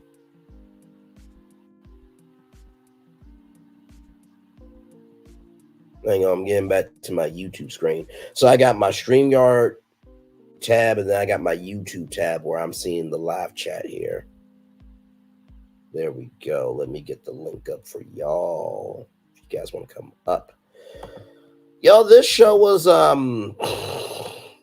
man, this show was a little crazy today. This show was a little bit crazy today. So I'm going to turn off my camera because I did the whole show for an hour. Like I said, y'all, this show today, I didn't even know I was going to end it on Netflix today until I saw that article. I'm just like, no, yeah, we gotta, we have to talk about that. One thing to know, two things for sure about me.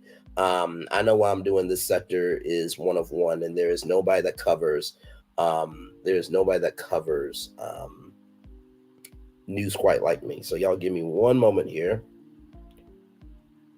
Thank you so much. Listen, I do the best that I can. It is people plus hard work that equals success.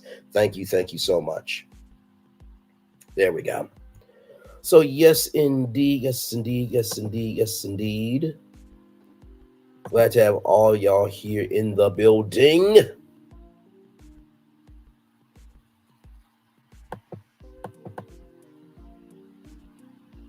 Oh, okay, y'all. Hang on one second. I'm still live, real quick. I'm just gonna go up and say happy birthday to Chef Don Don, and then I am going to be right back. So y'all stay right here. I'll be right.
Say I am still here. I just went by Chef Don Don's party just to say happy birthday to him. I had to do that, y'all. I had to do it. Just wanted to because we gotta celebrate each other more. You know what I mean? And Yeah, for sure. So I'm still alive and still here. And thank y'all for the likes, the comments, the shares, everything. I really do mean that. Y'all, I promise you, when we got to 1,500, my heart was completely overflowing with love. It really does mean the world to me that y'all see something in me. I don't take this for granted. I was talking with my dad today. I was watching Lead Farmer 73. I still gotta watch the video, but I watched a little bit of it today. And me and my dad was just talking about YouTube and just the magnitude of it and how, you know, you have to know when to hold them and when to fold them. And from the bottom of my heart, it means much more to me than y'all know. That you see something in me, you believe in me, and you take time out to just give me a shot. And for that, I cannot and for that alone, I cannot thank y'all enough. There will never be enough words to say thank you. So yes, indeed. So man, a very good show tonight. Hey y'all, I'm still here live. Yes, it's going to get better this year, Brantley. I hope so, Deborah Jackson, because like really, I We got Martell going off on a woman, not surprising. We got T.I. and Tiny being kinky.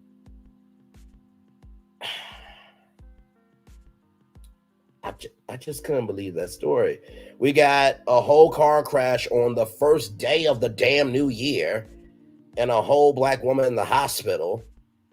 We got Nigel Lythgoe allegedly abusing and doing sexual harassment on women while he is in charge of a whole network production. Let me also go back with all the other stuff that we talked about just these first couple of days here, okay? Just these first couple of days. We talked about Claudine Gay stepping down, Young Miami having to get a job. I'm just like, really though?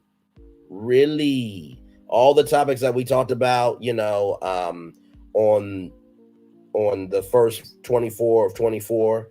And then, you know, Los Angeles earthquake, Mia Thor and Cat Williams believing that there was a stroke.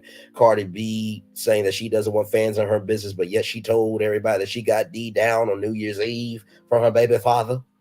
And that Jamel Hill is defending Ray Rice for being inducted into the Hall of the Game, but yet he did domestic violence. Like, I'm going to need y'all to stop.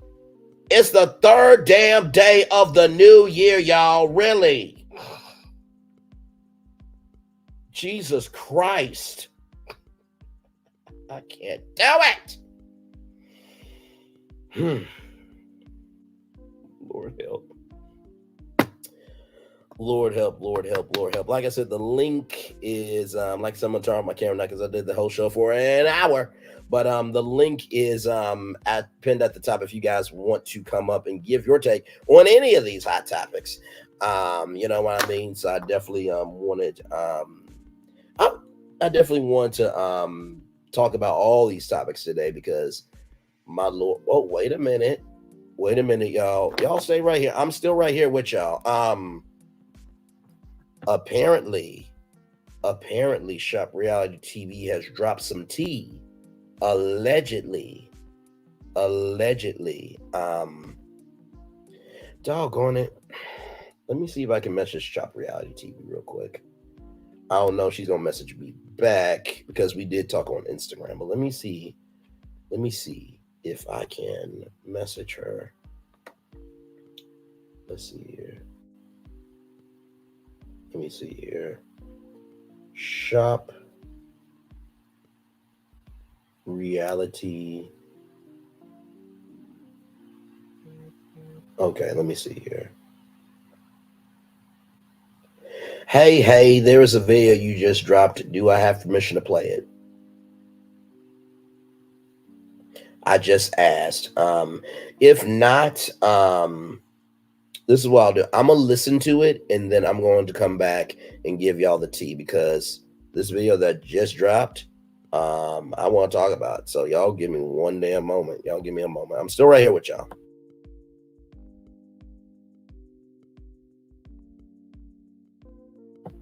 Still right here. Hang on 1 second. Let me get these other headphones in and listen. And then I can tell y'all what's going on. We're going to do it that way. I forgot I got like 2 head earbuds for a reason. Hang on, y'all. Give me a moment.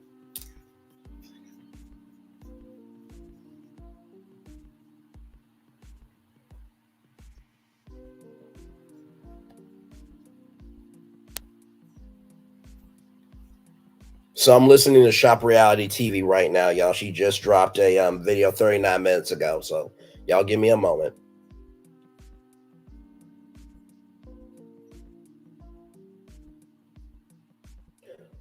Okay, so Shop Reality TV said I could play it.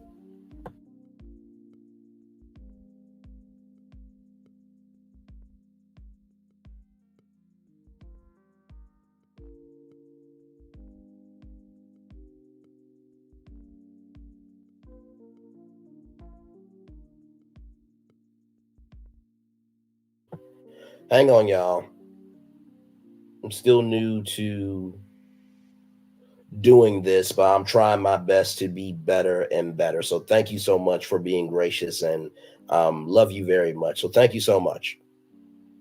All right, so I do have permission to play the video. So we're gonna play Shop Reality TV's video that she just dropped 39 minutes ago. Okay, so we're gonna play that right now. Let me go to Shop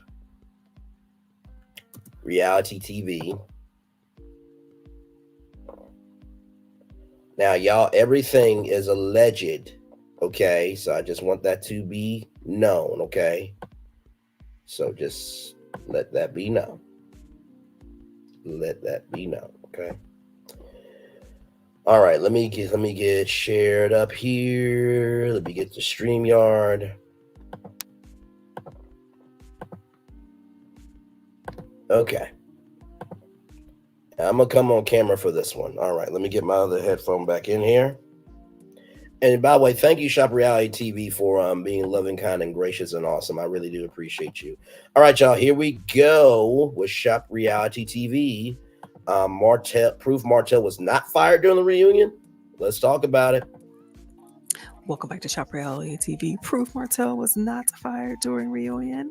What? Guys, let's talk about it. But first, please take a moment to thumbs up this video and subscribe to this channel. Thank you. Well, it's time for another Messy Minute where we talk about the mess in a minute or less, maybe a little bit longer than a minute. Do you remember the video that we did entitled Martell was tricked into filming with Mel now wants Ariane on the show? Well, in that video, we were discussing his alleged manifesto. He's making his demands. They're talking about, show his real life or film my real life or don't film me at all, allegedly, if that's what he said. Also in that video, we presented some alleged dates, like a timeline as to when that meeting with Mel and Martell occurred. So if you want to see those alleged deets, go watch that video. And then what about the follow-up to that? Martell edits posts and drags Erica Mena. Guys, we were in a loss just like you guys. We didn't know who @SAPH was. Right. You know, the one on the left. Then the one on the right, it was edited and Safari's name was entered, and so was Erica Mana's. So people believe that we doctored this. Like how? We've got some special powers that we don't even know about. Anyway, I guess the person who took the screenshot had impeccable timing. They were able to capture the edited version that allegedly has been changed. I don't know. That's what some people are saying. Anyway, why are we here? Oh, yeah, that's right. Well, before we get any further, you guys are going to be upset. Yeah, this is another one of those videos. Those of you who are new to the channel, we do little like exposés like this, and some people don't like them, but hey, we're having fun and we're going to do this one. Lord now. help. In regards to that reunion, some people have been getting in the comments in response to Martell's most recent post in this video, saying that Martell was already fired at the reunion for storming off. Guys, I don't know anything about that. Now, I guess in the trailer following the most recent episode, there was a little clip of him walking off set, but perhaps he's going to get something to drink. Anyway, in this clip that they posted up on Instagram, you don't really capture that, but you know, that's all fodder because Wait, go back. That they posted up. Go back. Recent episode, there was a little clip of him walking off set, but perhaps Oh, he's yeah, going to get yeah. something to drink. That part, Anyway, in this clip that they posted up on Instagram, you don't really capture that, but you know, that's all fodder because then why is he asking to be fired now?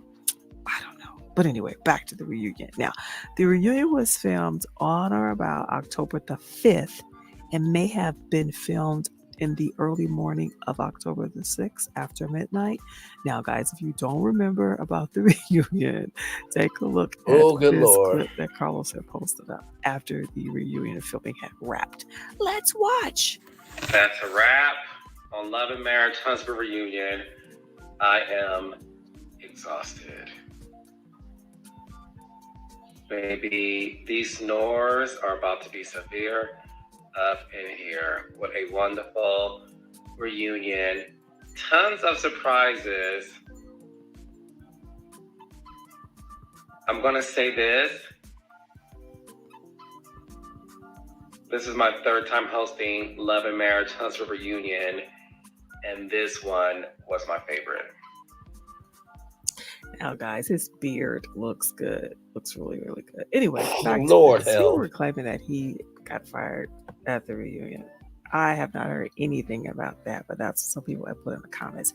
Now, back to why we're here.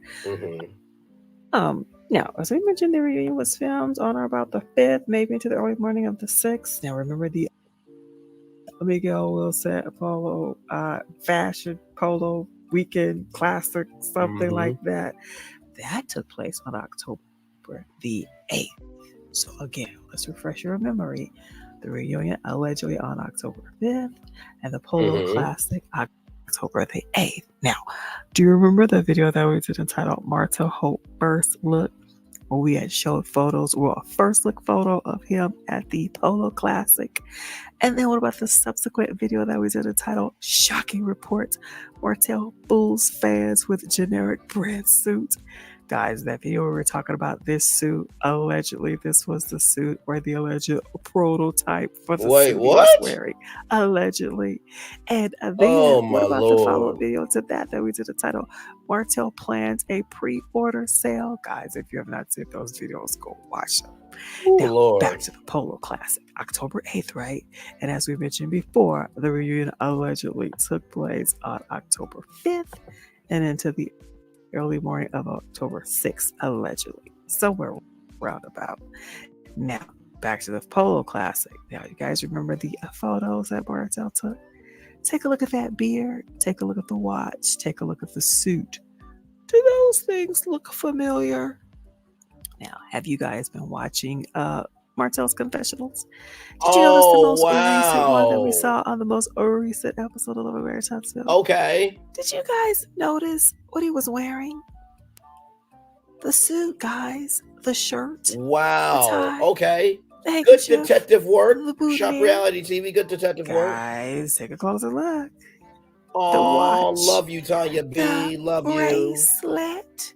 Now, key in and hone in on that beard, because when we saw he and Mel meet up, his beard did not have that much full thickness. And now take a look at the beard, the Wait a watch, the bracelet, and the suit.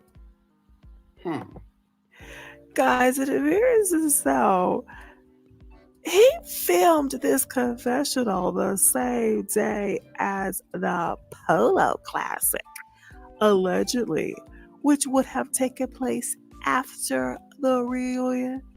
Now, that's all alleged information, and it's intended for entertainment. That's for information for fodder. Guys, thank you for watching. Please don't forget to like, comment, subscribe, and share. XOXO. XOXO, back to you, Shop Reality TV. Hey, Tanya B, welcome in. Good to see you, Queen. By the way, Tanya B, every time we chat is always a good time. I love you, and I mean that. I really, y'all, every time I see her, it's nothing but a smile on my face. I really mean that. So listen. Oh Lord, this is an interesting bit of intel from Shop Reality TV. And I say that because the post that was under Erica Mena, right, responding to her when we thought it was to Carlos. I don't think Martell knows what he's doing, because Mona Scott Young also knows Carlos King. So that's one. Number two, he responded to another show that's going to make Mona Scott Young come in, even though Erica Mena is not going to be filming the next season of Love and Hip Hop, nor should she ever film any other season of Love and Hip Hop, in my opinion.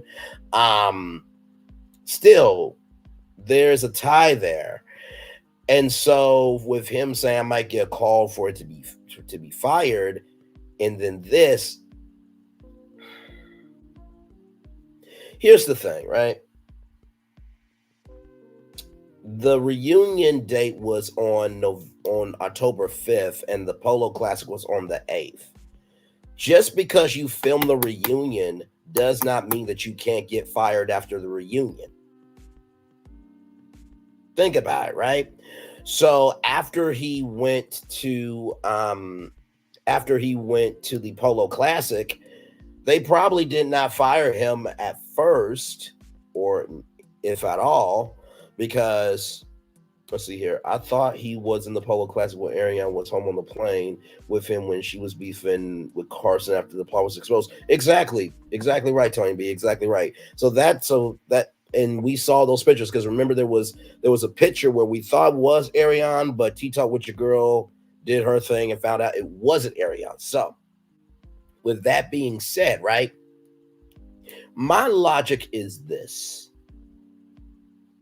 Hashtag connect the dots with me here.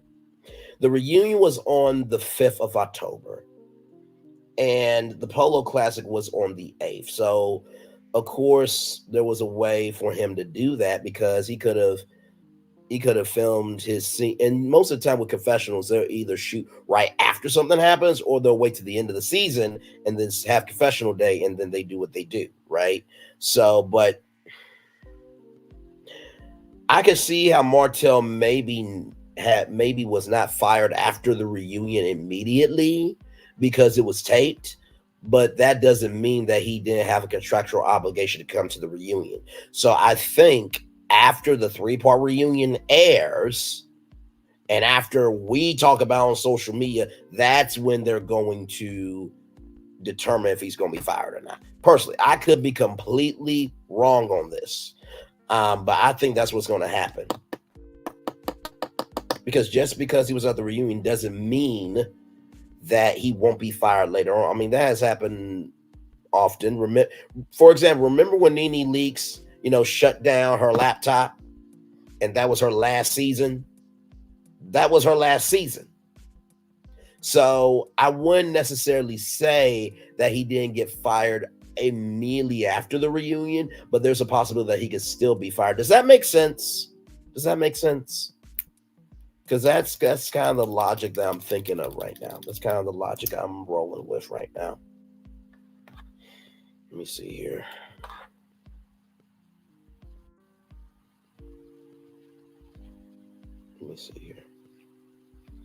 I'm trying to see something here, y'all, on my phone.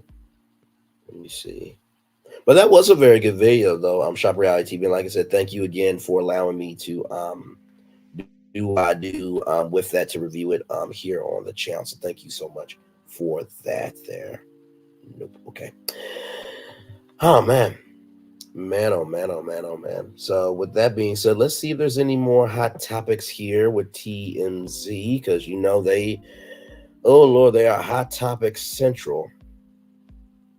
They are hot topic central here. Oh yeah, I just saw this one on Instagram. Las Vegas judge attacked by felon and flying leaf pounded during sentencing. A Las Vegas judge took a beating as she sentenced a man Wednesday for felony battery. The convict broke free and vigorously took her down to the ground. The insane incident went down at Clark County District Court, where Judge Mary K. Holtis was given 30-year-old Deborah Reedon his sentence. Reedon's attorney reportedly asked Holtis to give his client probation, but she wasn't budging. And guess what? That is her right to make that determination as she is the judge. And with every court case, the judge does have legalities to make the sentence harsh or make the sentence not as harsh. So here is the bra. Like I said, this is the third damn day of the year. I can't.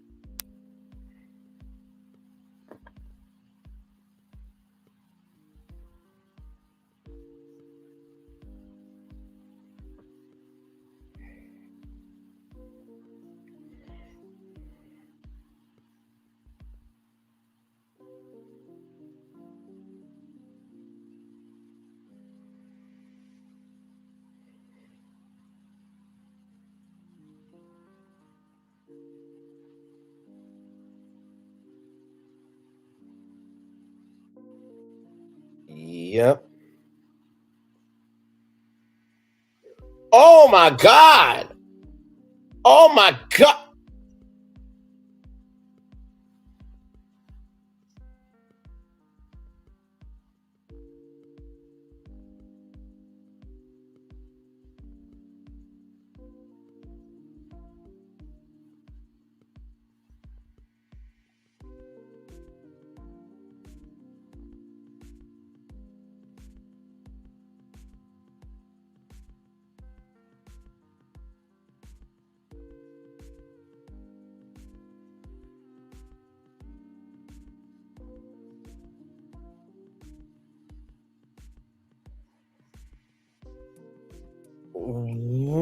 the actual fuck?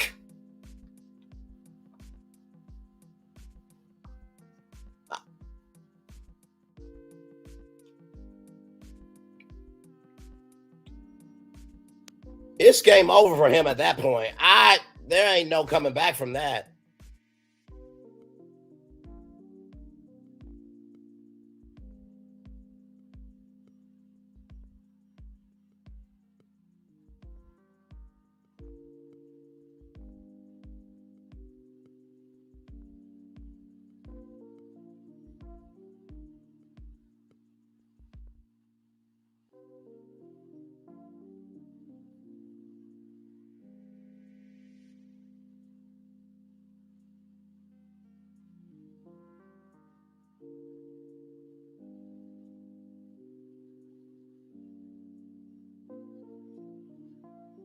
Oh my God.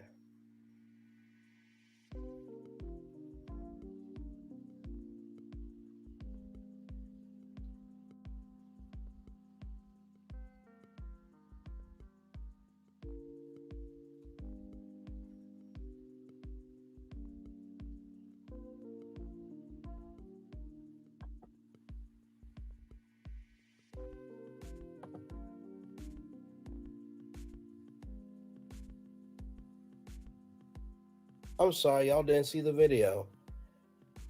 Okay. Sorry, y'all. I'm going to replay that one more time. I thought y'all were able to see it. Y'all saw my reaction though. Oh Lord. Okay. So I just saw this story on Instagram. And this comes to us from TMZ. Las Vegas judge attacked by felon in flying leap, pounded during sentencing. So it says here that Deborah Reading right here, this black man, it said, my Lord. A Las Vegas judge took a beating as she sentenced a man Wednesday for felony battery. The convict broke free and viciously took her down to the ground. The insane incident went down at Clark County District Court in Las Vegas, where Judge Mary Kay Holtis was given 30-year-old Deborah Reading, that this black guy right here, his sentence. Reading's attorney right here reportedly asked Holtis to give his client Deborah Reading probation, but she wasn't budging. Okay. I'm just going to warn y'all, this is a trigger warning, okay? This is, y'all saw my face. Here we go. Trust that he is going to perform well on probation. I think he's worth this risk. The court wants to be 1948 as suggested by the DA. I would have no issue with that to suspend it rather than just send him to prison for any length of time. It makes more sense given the circumstances and his ability to do probation successfully.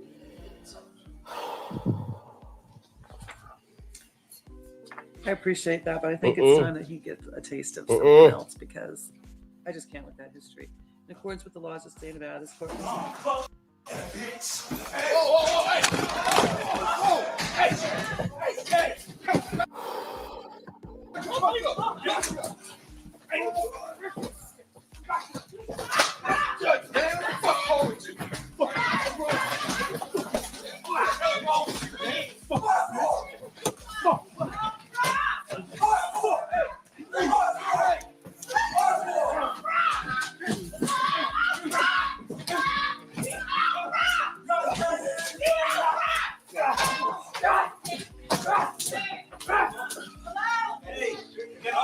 Get off her. Oh, man. You're good. Stop. Don't do this. Hey, where's Mary Kay? Is she okay?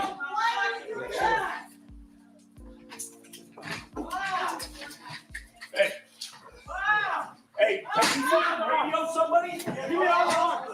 Fucking radio somebody. Oh, shame, baby. Oh my gosh, dude. This fucking skin's hanging. Oh, come on, buddy. Call 911.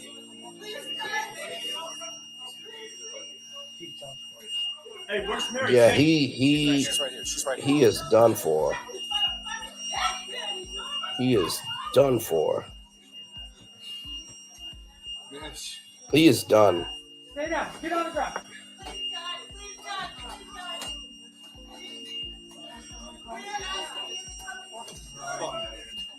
Is she talking? Yeah, right. Oh, shit!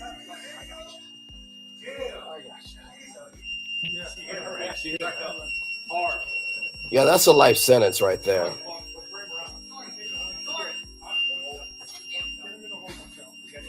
That's a life sentence.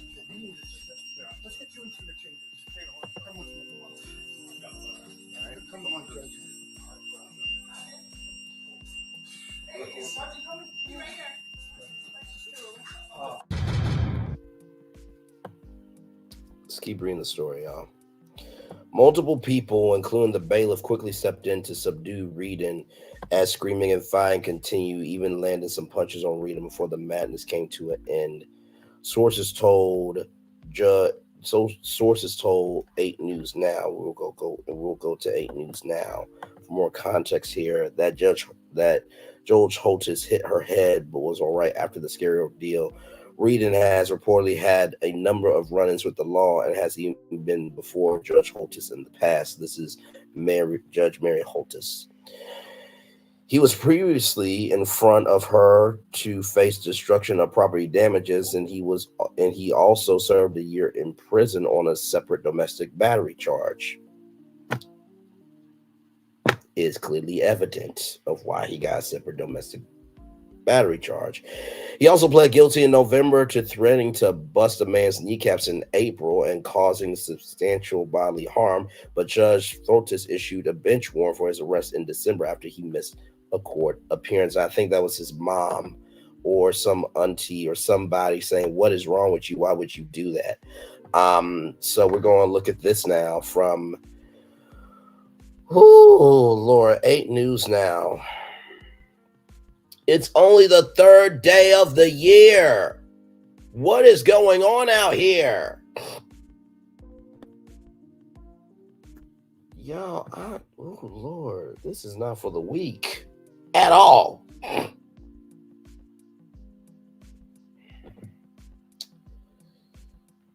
My Lord, y'all saw what I saw, right? Yeah. Hey, Nikki P, welcome in. Glad to have you here. And he should do life in prison. Absolutely. Like, what the actual hell? Oh my God, not this 30-second commercial. Nutrisystem. Okay, we get you can lose weight. Sorry, y'all. What the actual hell is going on?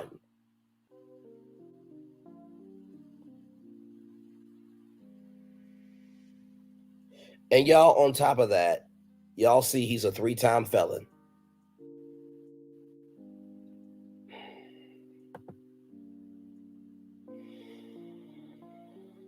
Oh, okay. What the actual hell is going on? I know I keep saying that, but that's really all I can say on this. 4 seconds, y'all.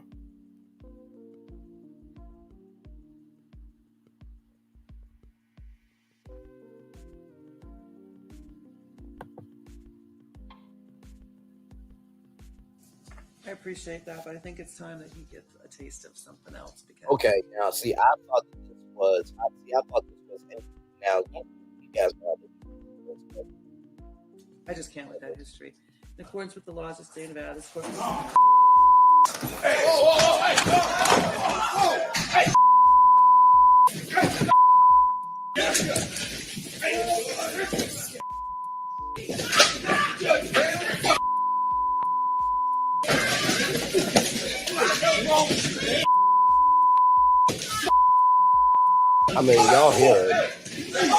Y'all hear it. But I'm gonna play it again where there's no sound, because sometimes no sound showcases more emotion than anything else. Right over.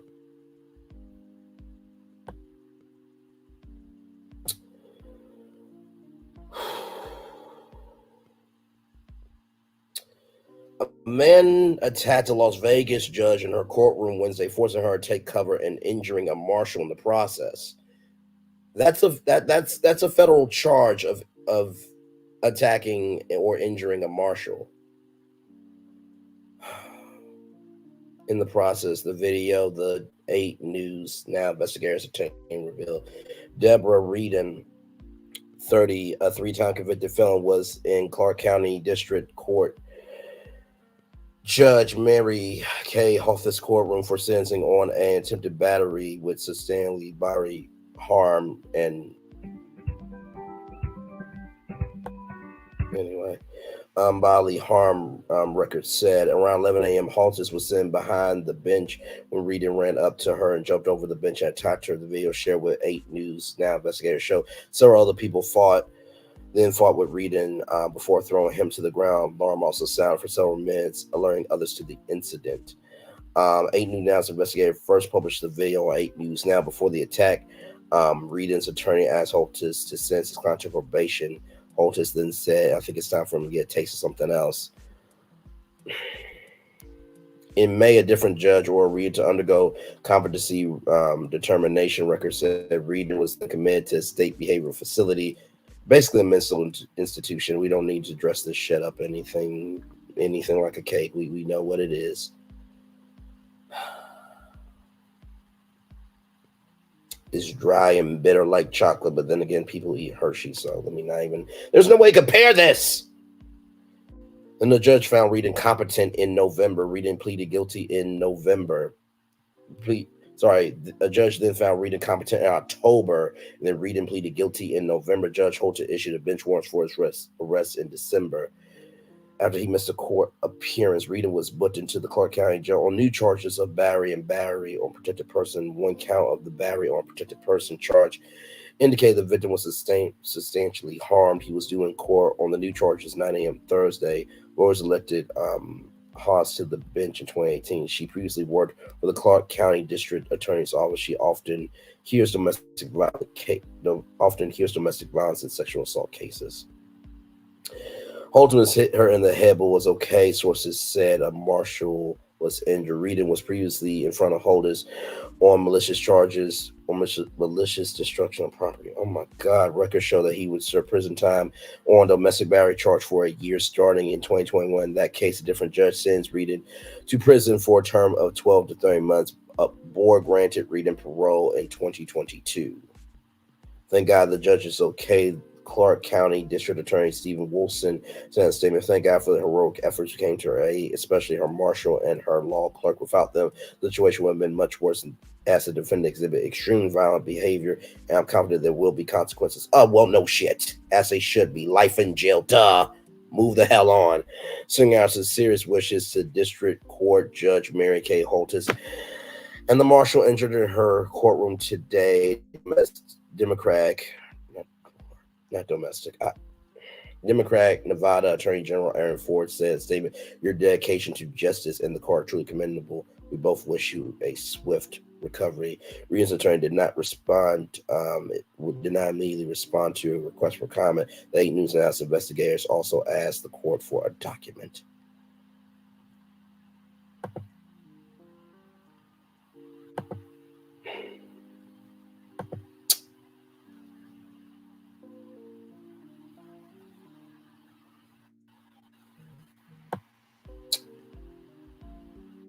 Oh my, you know what? I can't do this. I can't do.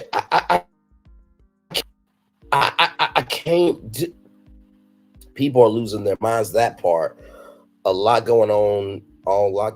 Ray 2024 came in like a lion, a roaring lion. Okay, what is it sense? It's going to double now. Let me look it up. This man's very violent. Oh, for sure. Let me. Oh my Lord. Okay. What is the charges of attacking a judge? According to New York criminal lawyer Stephen Tompkins and Associates, if you are convicted of assault on a judge, you're sentenced to live in prison, stipend of fines, fees, and restitution, and post-release supervision. Because it's both a Class C felony and also classified as a violent felony, the judge will not have the flexibility of sentencing you to probation. That was going to criminal defense .1800nynylaw.com. So let me go to Quora.com here. So this is from Curtis Childress. The defendant will get flattened by one or more bailiffs. The defendant just picked up new charges that will add about 10 years to their sentence. Several judges I have known are wearing a handgun under those robes. This put in the bad idea file. Try going across the bench. The judge may stop you the hard way.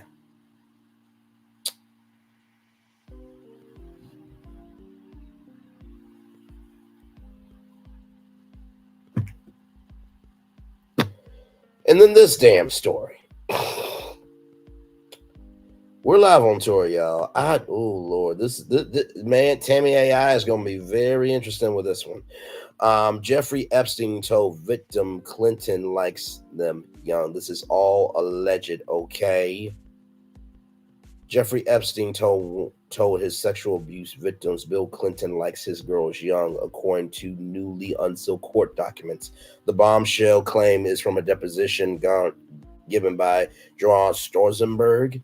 The deposition transcript obtained by TMZ says Jeffrey told her Clinton likes them young, referring to girls. That's Jeffrey Epstein and Bill Clinton in 2002. I remember in 2002 I was in elementary school in Little Rock, Arkansas, watching Slime Time live every weekday 2 to 5 on Nickelodeon. That's what I remember. The former president's name appears several times among the hundreds of pages of the recently unsealed court documents from a 2015 lawsuit filed by Virginia Giuffre, who claimed she was one of Epstein's sex trafficking victims. Ghislaine Maxwell, Jeffrey and Bill in 1993. That was a year before I was born. My Lord. Clinton did not reportedly object to his identity being unsealed. What? He's been linked to Epstein. In 2019, Bill said he went on 4 trips on Epstein's infamous private jet as humanitarian efforts with the Clinton Foundation, but denied the knowledge of Epstein's crimes. Clinton denied ever having visited Epstein's private island, the U.S. Virgin Islands, which was confirmed by Epstein's associate, Ghislaine Maxwell. So I'm guessing Ghislaine Maxwell is saying that Clinton has never been to the island, and that was confirmed by Ghislaine Maxwell, who was the assistant in all this. Also in the document, dump our juicy nuggets about Prince Andrew. In the documents, Epstein is accused of forcing a minor to have sex with Prince Andrew in London and New York, as well as on Epstein's private island, as a part of an orgy with other underage girls. The documents go on to say Epstein instructed Jane Doe number 3 to give the prince whatever he demanded and required her to report back to him on the details of the sexual abuse. So there is Prince Andrew, there is Virginia, and there is Ghislaine Maxwell. As we reported, Prince Andrew previously settled a suit with Giuffre, who accused him of having sex with her when she was a minor. Andrew denied her allegations, saying he regrets his association with Epstein.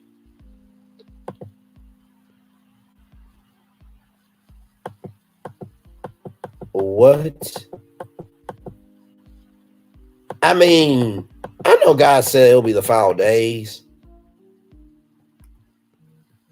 But really, though, like this,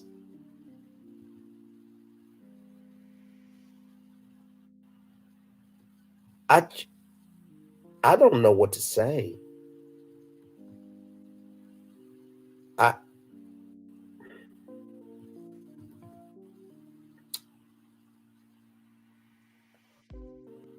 Okay, y'all can come up here if y'all want to. What? Okay. All right, y'all. I'm trying to breathe here because what in the actual hell is going on?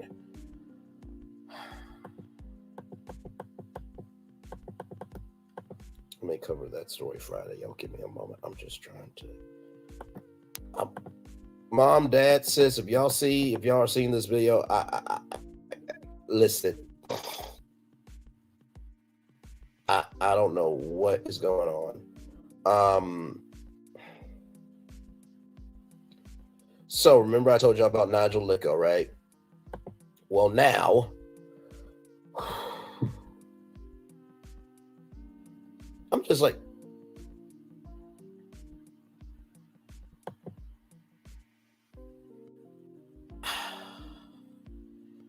I need more time to repent and do good. 2024 got slowed down. You're telling me, Tanya B, you're telling me, hey, 6 people, like, comment, share, and subscribe. We're live on tour. There's a black man that jumped over the bench in a courtroom and started whooping in on a white judge.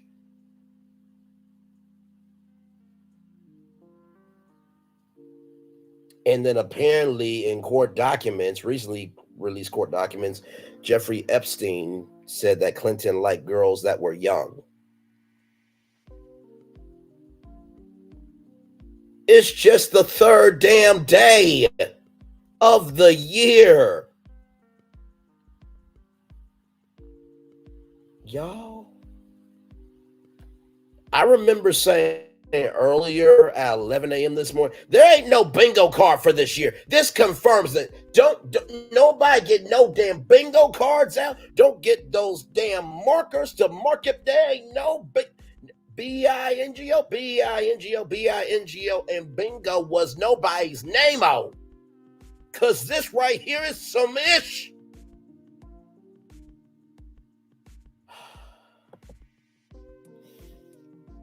And now, remember the lawsuit that I told y'all about with the 2 defendants, right?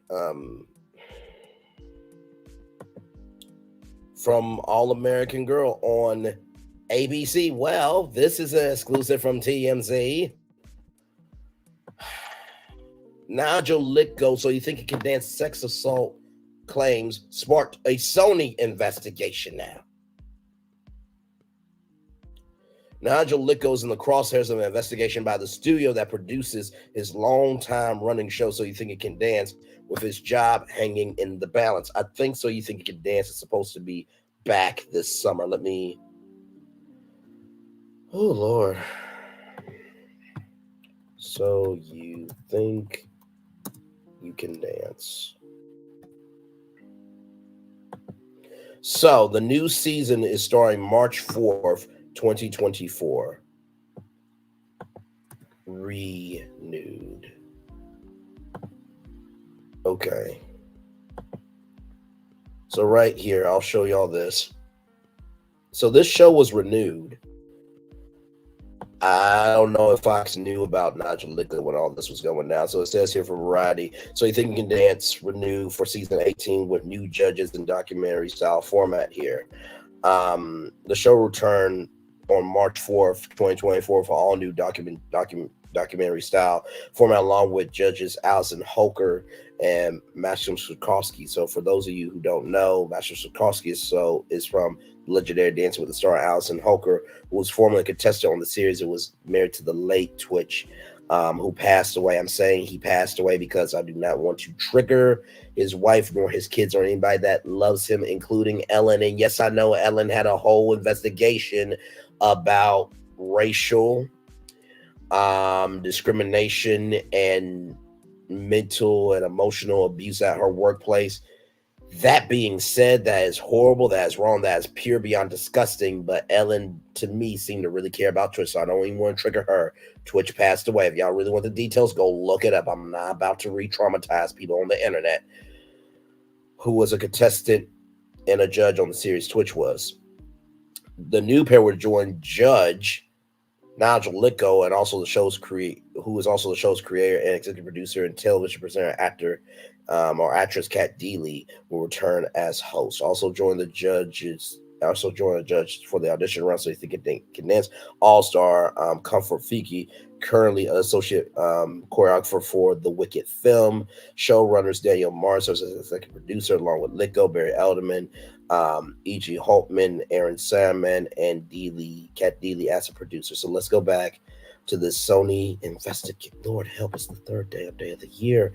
Sources with direct knowledge tell TMZ the embattled executive producer and also creator of the show, of the hit reality competition at the show, is at the center of an internal probe being conducted by Sony Pictures Television, which co-produces So You Think You Can Dance under its subsidiary 19 Entertainment alongside Dick Clark Productions. Dick Clark Productions, for those of you who don't know, deals with the American Music Awards. That was in response to the Grammys. So ABC wanted their own show. You know, Dick Clark's New Year's Rockin' Eve, the Golden Globes, American Bandstand, a lot of productions there. 19 Entertainment used to produce American Idol on Fox, and when you won American Idol in the early days on Fox, you got signed to 19 Entertainment, which is a production coming from Simon Fuller that produces competition shows dealing with music. And when you won American Idol, you got signed to 19 Entertainment. So that's just to give you the rundown on what's going on here. So a lot of people at play here and in play. We're told Sony is looking into the recent claims of sexual assault and harassment made against Nigel, who created So You Think You Can Dance, with Simon Fuller, who's the CEO of 19 Entertainment, but now he's CEO of X1X Entertainment, has served as executive producer since its inception, not to mention a consistent judge until he stepped away in 2022. Of course, what Sony's investigating here is Paula Abdul's allegations in which she made in an explosive lawsuit, claiming that she'd been sexually assaulted by Lythgoe twice, one in the early 2000s during her Idol stint, and again in the 2010s when she judged So You Think You Can Dance, and that's Jason Derulo there.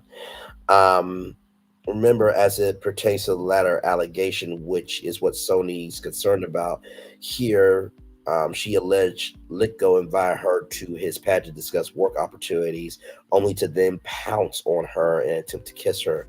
Paula Abdul also claimed that Lythgoe groped one of the assistants during her time on the dance show. Lythgoe denies Paula's claims, saying they're deeply offensive to everything that he stands for, totally false. Our sources say that while Sony digs into this matter, no decision has been made whether Nigel will stay on as a executive producer or I know it doesn't say it in here, but when Mike Flights from The Bachelor on ABC had, this is going to be the last story here because we're going to just have a breathing period and just breathe for a minute. So after this, we're breathing, okay? So I'm right there with you, Deborah Jackson. But one thing to know, two things for sure, y'all can't say I don't keep it real with y'all on this damn channel. That's for damn sure. When Mike Fleiss was, I'm sorry, y'all. Let me get back. I'm sorry, y'all. I'm trying to get this back in my feed here. Okay, so when Mike Fleiss was a part of the Bachelorette franchise on ABC, there was racial allegations and also sexual allegations with Mike Fleiss, and he had to leave. He still got to be creator, but this show has been on for 18 seasons, close to 2 damn decades on Fox. So it's not just Sony that's at stake here. It's not just the staff and the crew and the whole alumni that their careers can be ruined, and it's not it's not just the people who have auditioned for this damn show.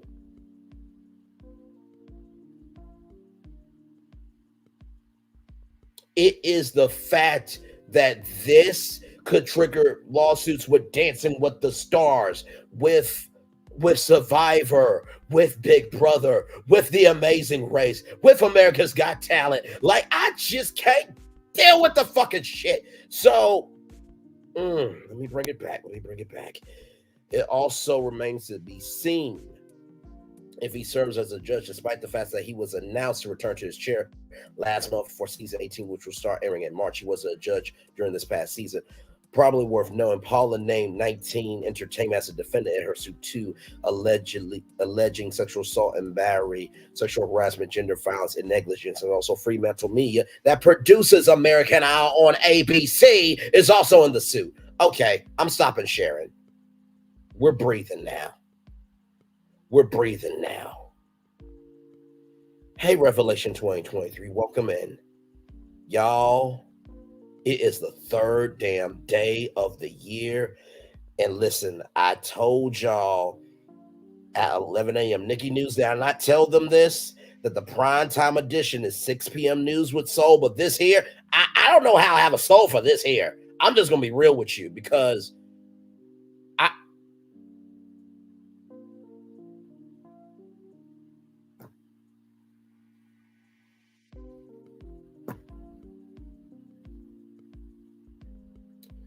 man, this is going to be an interesting recap for Tammy AI. Like, comment, share, and subscribe. If y'all like real news, because everybody said, oh, who creates content? This guy right here creates content. This guy right here creates content. Actual content. Things actually happening in the world. I mean, it's only the third day. This just kept coming down like a train on the tracks with full steam ahead and ain't no brake on it. You know, like you trying to, oh, damn, oh, ow, ow. That's what this feels like. And we are going to see a brand new day in 24 hours. See, this is why I said on Facebook, I think, before I see 2024, I need to see the terms and conditions, because this is too damn much.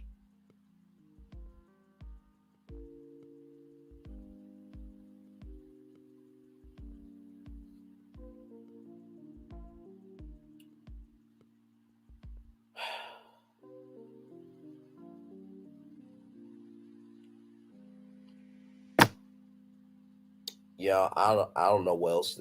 I don't think there's anything else to talk about. I think we're just going to breathe here. Y'all, we've been on the highways and byways of the possibilities of what could be for 2 hours, 34 minutes, and 16 seconds here. I'm Braylon Lee. Nice to meet you all. It's been I didn't even know that this was going to be the tour night. Like, here's the thing. I knew these topics were going to be the topics. But those other topics, I did not know those were going to be the topics. Okay?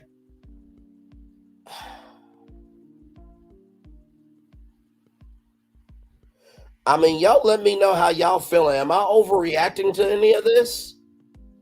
Should I be reacting more? Like, where's y'all barometer with me right now? Because my barometer with y'all is like, listen, this is too much to take in. Like you said, Deborah Jackson, I got no words. On the third day of the year.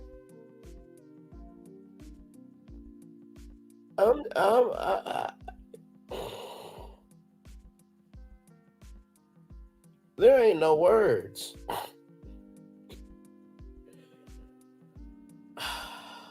Some people in the building, like, comment, share, and subscribe. But you guys want to come up? Click the StreamYard link. I'm on camera, so that Revelation. I'm just gonna tell you this right now. Be ready for a replay, okay? Because this one here, you're going to have to pace yourself with this replay. Because, Lord, I mean, now listen, we did mix it in with free Hulu. If you're a T-Mobile customer, January 24th, you will begin Hulu on T-Mobile for free, okay? Then we talked about Snoop Dogg. He will be joining the Olympics in Paris this summer. Right. This is some real new here. Exactly.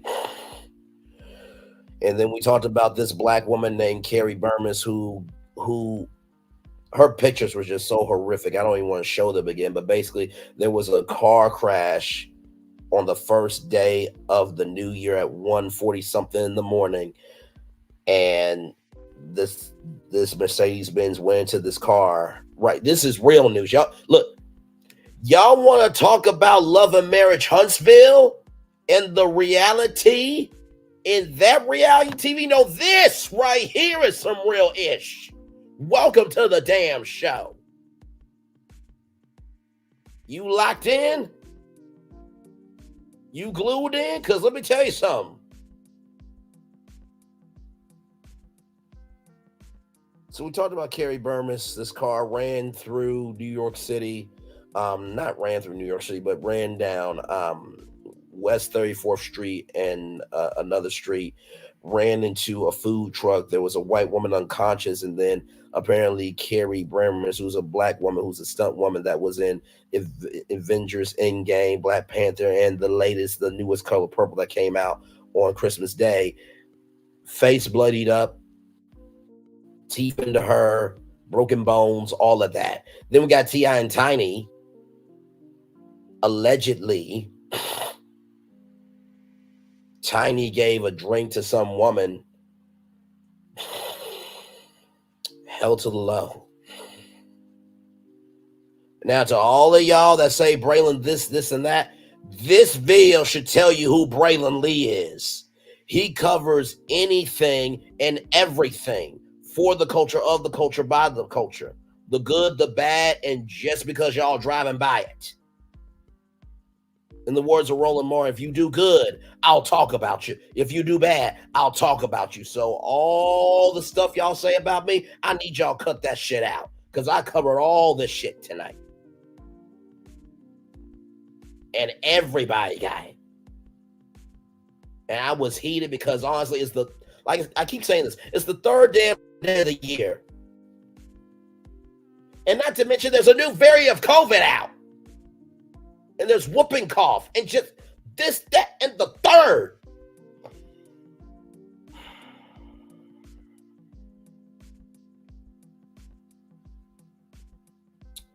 Like I was saying, with T.I. and Tiny, allegedly, Tiny gave a drink to this young lady. She was knocked out, and then they went to a hotel. Tiny kicked out one woman because she was flirting too much with T.I. Well, Tiny, I'm not married, but just from an outsider looking in, if you bring a woman to a hotel room and they with you and your husband, guess what? Women like men most of the time. I know there's lesbians out there. We love the LGBTQIA+ community, but in this particular case, you can't get mad if she flirted with your husband. You brought her there. So then, in the restroom, laying down on the ground, Tiny rubbed her naked body allegedly on this woman, and then T.I. put his big toe inside her, and the woman started to throw up after the toe was taken out. Talk about fungal infection, allegedly. Then you got Kelly Clarkson, her dumbass of a husband, ex-husband, right? Oh my, bad mouth. Ex-husband saying that Kelly Clarkson wasn't sexy enough to be on The Voice when it's about singing competition. And then Netflix with charges about Love is Blind and abuse from a contestant. And those Love is Blind allegations have been going on for a very long time, from Vanessa Lachey saying BBWs don't have enough confidence to get somebody on Love is Blind. Nick Lachey, grabbing the camera of a female paparazzi. And on top of that, Vanessa Lachey trying to tell everybody what to do with their life when nobody asked for her opinion on having babies. Not to mention other allegations about Love is Blind and Netflix. And now Sony. And so you think it can dance, and this is the third day of the year? I don't want to hear shit about this dude right here. Not in your past, present, or afterlife ever again, as long as you live. If you know what's good for you, keep your mouth shut. After all this news I talked about here, I don't want to hear shit.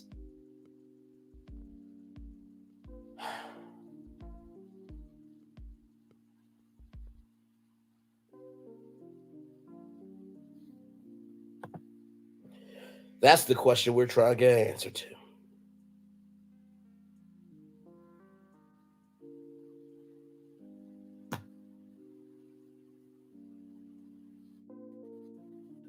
Not to mention, we got part one of a damn reunion on Saturday. That's going to be covered all week. So we got 3 weeks. Got 3 weeks of more of this energy, the first 3 weeks of the brand new year. Then we got podcast taping on the 21st after 3 parts of a reunion that we know is going to be something. Jesus be a fence all around me every day. I ask for your predictions. I travel along the way. Okay.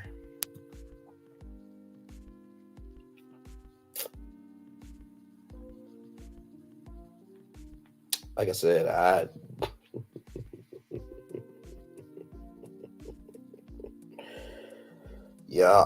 oh Lord, I can't do it. Oh Lord.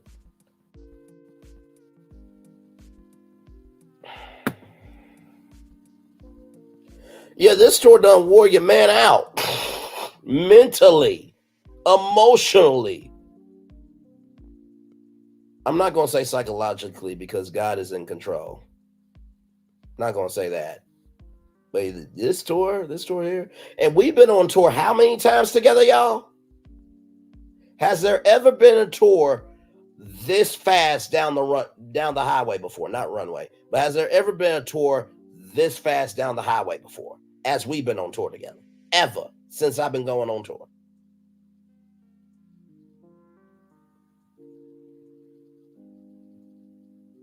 That part.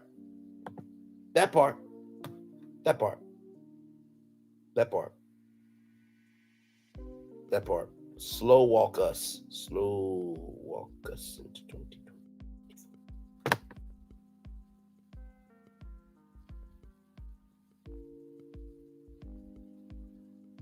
I mean, y'all see how emotionless I am. I have nothing else. At this point, I'm here comforting y'all comforting me, we're comforting each other.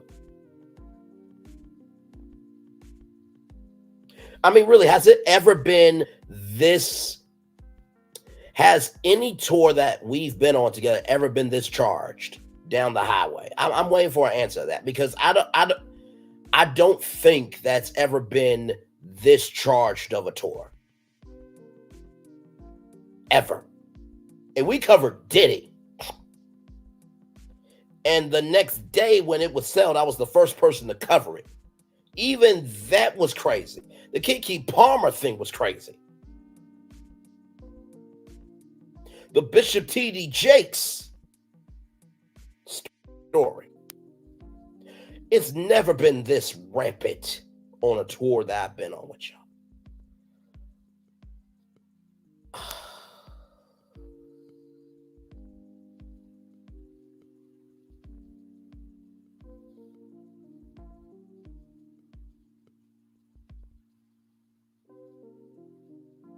I'm just like this for a minute because I just need to be like this.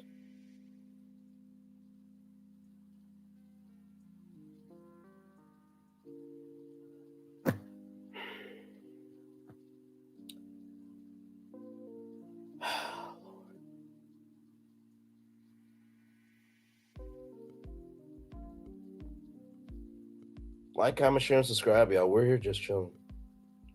That part. The big toe is too damn much. Like, not to mention, too, like, and on and on and on and on. By the way, I just want to say this to the person that got the toe picture. Okay? Which, let me see here. Because I don't know who Trouble Man 31 is.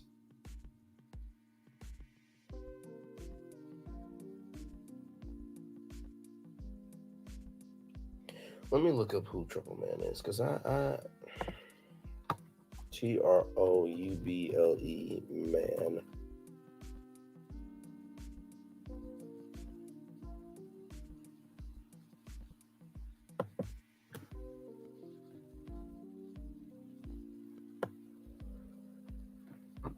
Okay.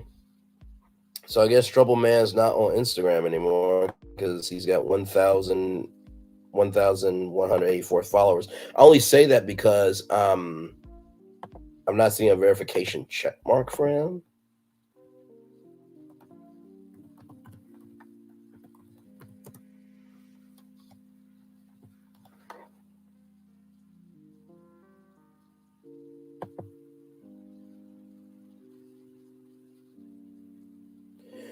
Okay, so Trouble Man 31 is like a rogue account or something, but I'm just like, and not to mention the toe was shown on a Instagram live. You know what? I don't know. apparently it was on Instagram Live. That wasn't a picture. Okay, so it was a picture when we saw it, but that was streamed on Instagram. I'm like,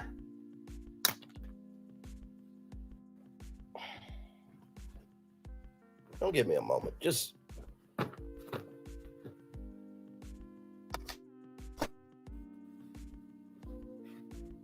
I'm still here, y'all. Give me one moment.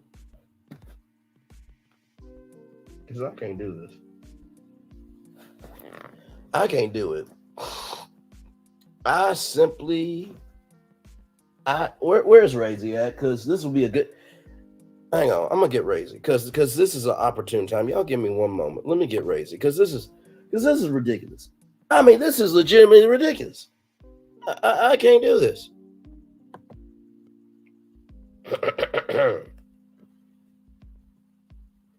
Say hi, Razy. Say hi. Say hi, Razy. Say hi. Say hi, Razy. Say hi.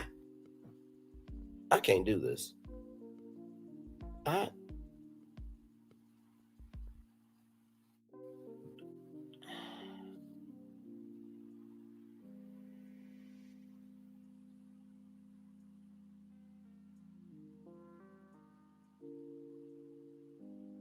Yes, I am here, and yes, this is my face, and this is my whole soul right now.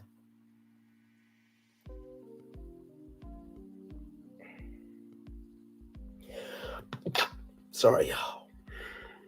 I guess I'm allergic to the BS of the year, allegedly. Sorry, why do they take pictures of the ugly toe?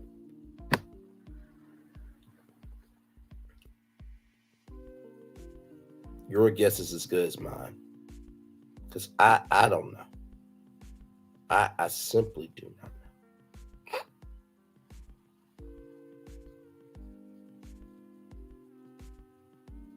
Like I said, I cover anything and everything, but this is too damn much. See, that's why I take off on Thursdays purposely, unless a story happens and then we need to go live. Okay.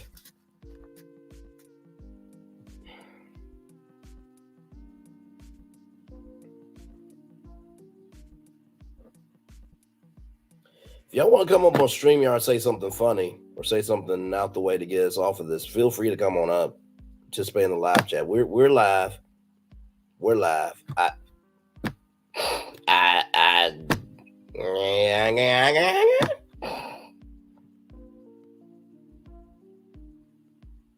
I mean, you know, the Addams family's a lot to deal with, but at least we love them.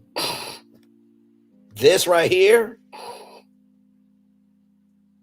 And not to mention, too, like, I'm trying to think about what the kids think about this. Not that the kids should think about this, because these are grown adult issues, but, like, can you imagine King, Zophanique, any one of their kids or one of their family members being like, now why in the hell is my damn Uncle Auntie on social media being talked about being nasty freaks? Why is my uncle having his big toe in some woman's vagina?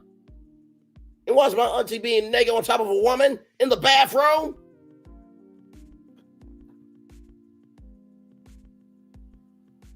I can only imagine the conversations that T.I.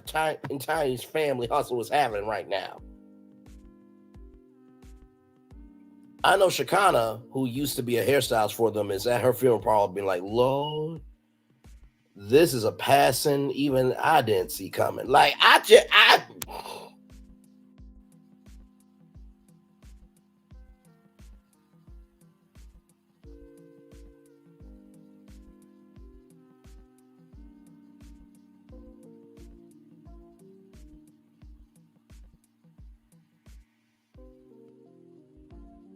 I'm chilling, y'all, at this point. I ain't got nothing else. We've been on the highways and byways of this virtual tour live for 2 hours, 52 minutes, and 1 damn second, y'all. Are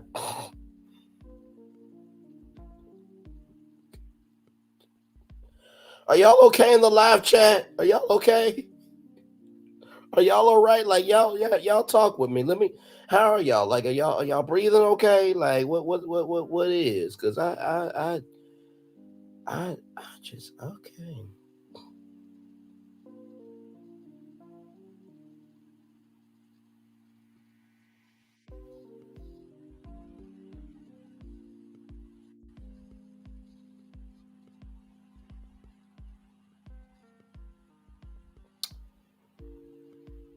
Oh Lord.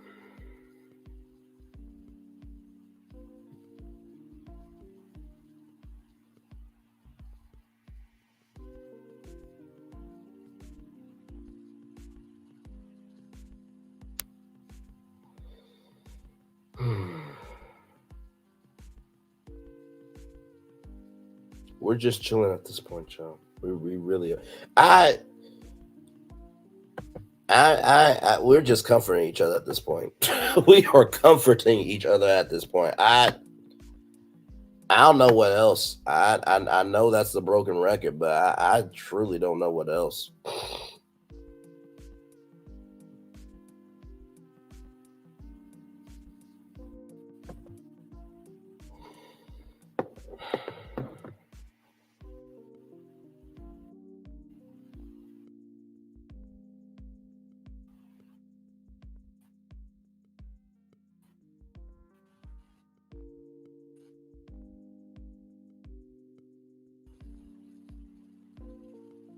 Okay, there we go. I didn't know what happened there. Hey, 5 people, we are still here. We're consoling each other right now. I'm Braylon Lee. Nice to meet y'all. We're live on tour. Jam-packed tour tonight. Driving down the freeway really good. Matching the speed of traffic. There was a car chase. Try to move out the way. Y'all don't know what I'm going to have for Friday's show. I don't know. Y'all know I will be looking at different stories on Thursday for Friday's show. And then, of course, y'all know, listen, Saturday will be part 1 of the reunion. Y'all know I will be here with my, y'all know I'll be here with my legendary review. Oh, Lord Jesus Christ.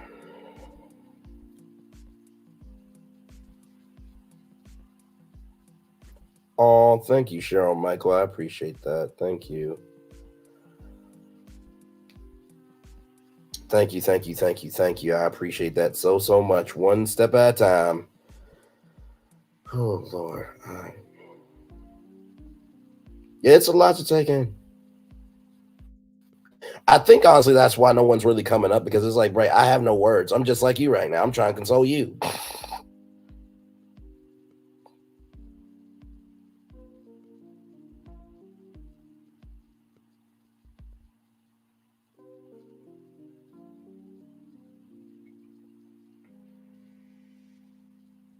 I'm with you. It's a lot to take in.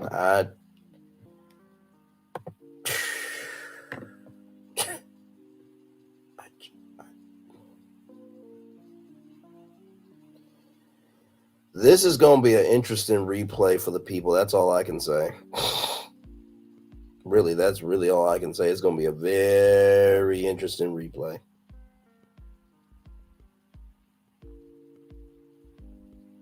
That's all I can say.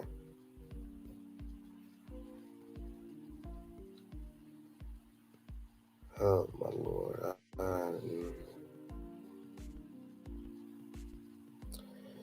3 people in the building. I'm going to take this as a sign that it's almost time to end the show, because I think we all just need some sleep. Is that the consensus from y'all? That's time to end the show? Because now y'all know I'm going to still do the Daily Motivator, and I don't know how in the world I'm going to find something inspirational after all this, but y'all, it's what I do, so...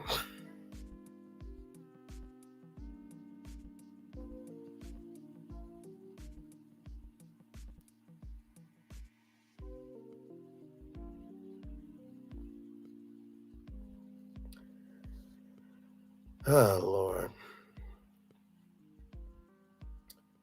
Type of one in the chat if you want me to stay here just for like maybe 10 more minutes to console, or type 2 in the chat and say, Bray, it's time to go. Just y'all let me know, because at this point, I'm good either way. I'll turn my camera for the last 10 minutes. I'm at that point.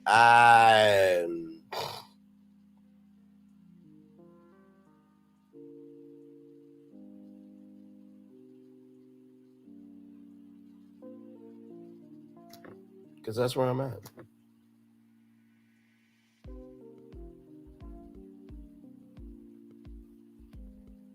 That's exactly where I'm at.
There's a poll for y'all, because that's where I'm at. I'm just like, hey, 4 people, welcome in.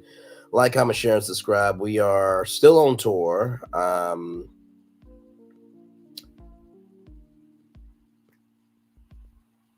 Okay, I'm with you, Deborah. I'm with you because yeah, it's time. It's time. And y'all, Friday morning I'll have a show, and Friday now I'll have a show too. And I'm gonna make sure it's not as but hey, to the internet, if I could just make a request, can y'all please slow walk into 2024?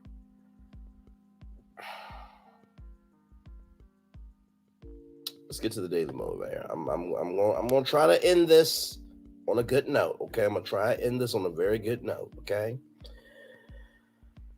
Oh my Lord. Yeah, I'm with you.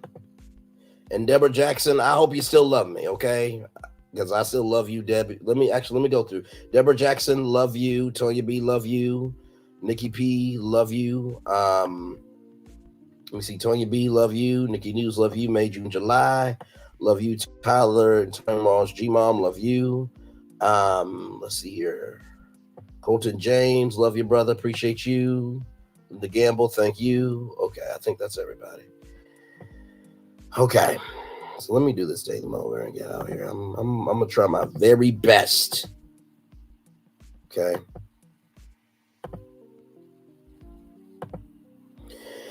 If someone says can't, that shows what you can do. John Cage. Well, someone says can't, well, can't can mean a lot of things. It's time for the Daily Motivator, y'all, for Wednesday, January 3rd, 2024. Curate your activities. Over time, harmful and pointless habits can creep into the way you live your life. When you're able to recognize and place them, those habits represent major opportunities for improvement. Make room for more good and useful activities by letting go of the useless negative pursuits. That part. Identify a waste of your time that you could easily do without and challenge yourself to replace it. Zero in on a replacement that you can look forward to and get enthusiastic about. Offer yourself a genuine and desirable reward for making better use of your time, energy, and resources. Improve your results by improving your choices. Add richness to your life by being positive and proactive about what you do with your days. You have an excellent innate understanding of what serves you best and what doesn't. So apply that understanding. Let it guide your choices and inspire your actions. Trade entire fruitless habits for energizing, enriching ones. Carefully curate your activities and optimize the value they bring to life. Ralph Morrison. Whew, talk about curate your activities, my lord. The first thing, every activity you don't have to do. No is a whole sentence. That's one. Number two, allow yourself. Lord help. Optimizing activities depends on the energy you give to it. So just recognize that your energy is like a gas tank. There's only so much gas you have to go where you want to go. And finally, recognize truly that richness to your life or bitterness to your life is not determined by the quantity of things you care about, but it's the quality of how you care about those things. Deborah Jackson, before we go, are we still good? Do you still love me? Because I love you. Are we good, Deborah? Just before we go. Are we good, everybody? I still love y'all. I just need to know we're good before I head out. Just I can't leave without that, because I cannot leave this live without knowing we're okay. Because this I've never been speechless on a virtual tour live before. Okay, listen. Okay, cool. With Deborah Jackson saying, yes, we're good and we still love each other, it is time for the best outro on YouTube. Know what you do and do what you know. Never say you weren't born special, because you were always born blessed. And trust, you may not be where you want to be, but by the end of it, you'll be where you need to be. Do what you've been chosen to do. Wise one and call yourself is nothing be chosen. One love, much love, all love. I have spent time with you. You have spent time with me. Hope by spending time together, we'll rise up to be great together. And always remember, where you're doing radio, television, YouTube, living your best life, or just recognizing, you know what? The world is spinning, but you do not have to spin into the chaos of the world. Make sure the replay is not just ready for you to watch it, not just ready for you to listen to it, but if you want to experience it again. I love you. I value. I embrace you all. You want to receive love, you got to give it. You want to receive love, you got to give it. You want to receive love, you got to give it. Whatever obstacles you have overcome, whatever successes you have achieved on this particular day, I'm extremely proud of you. And damn, I like to be proud of me too. But if no one else is proud, you be proud of your damn self. And y'all, you cannot change the world that is to come for the year. But what you can do is control your contribution of what you give to the year, okay? One love, much love, all love. Enjoy the fireworks for the day that was, for the day that's to come, and for the blessings that are on the way for you, me, and for all of us here. Enjoy these damn fireworks, y'all. Good night. I'll see y'all Friday. I'm not going to see y'all Thursday unless there's a news story we need to go live. Love y'all. Good night. I feel the love, and I send it right back to y'all. Now, good night.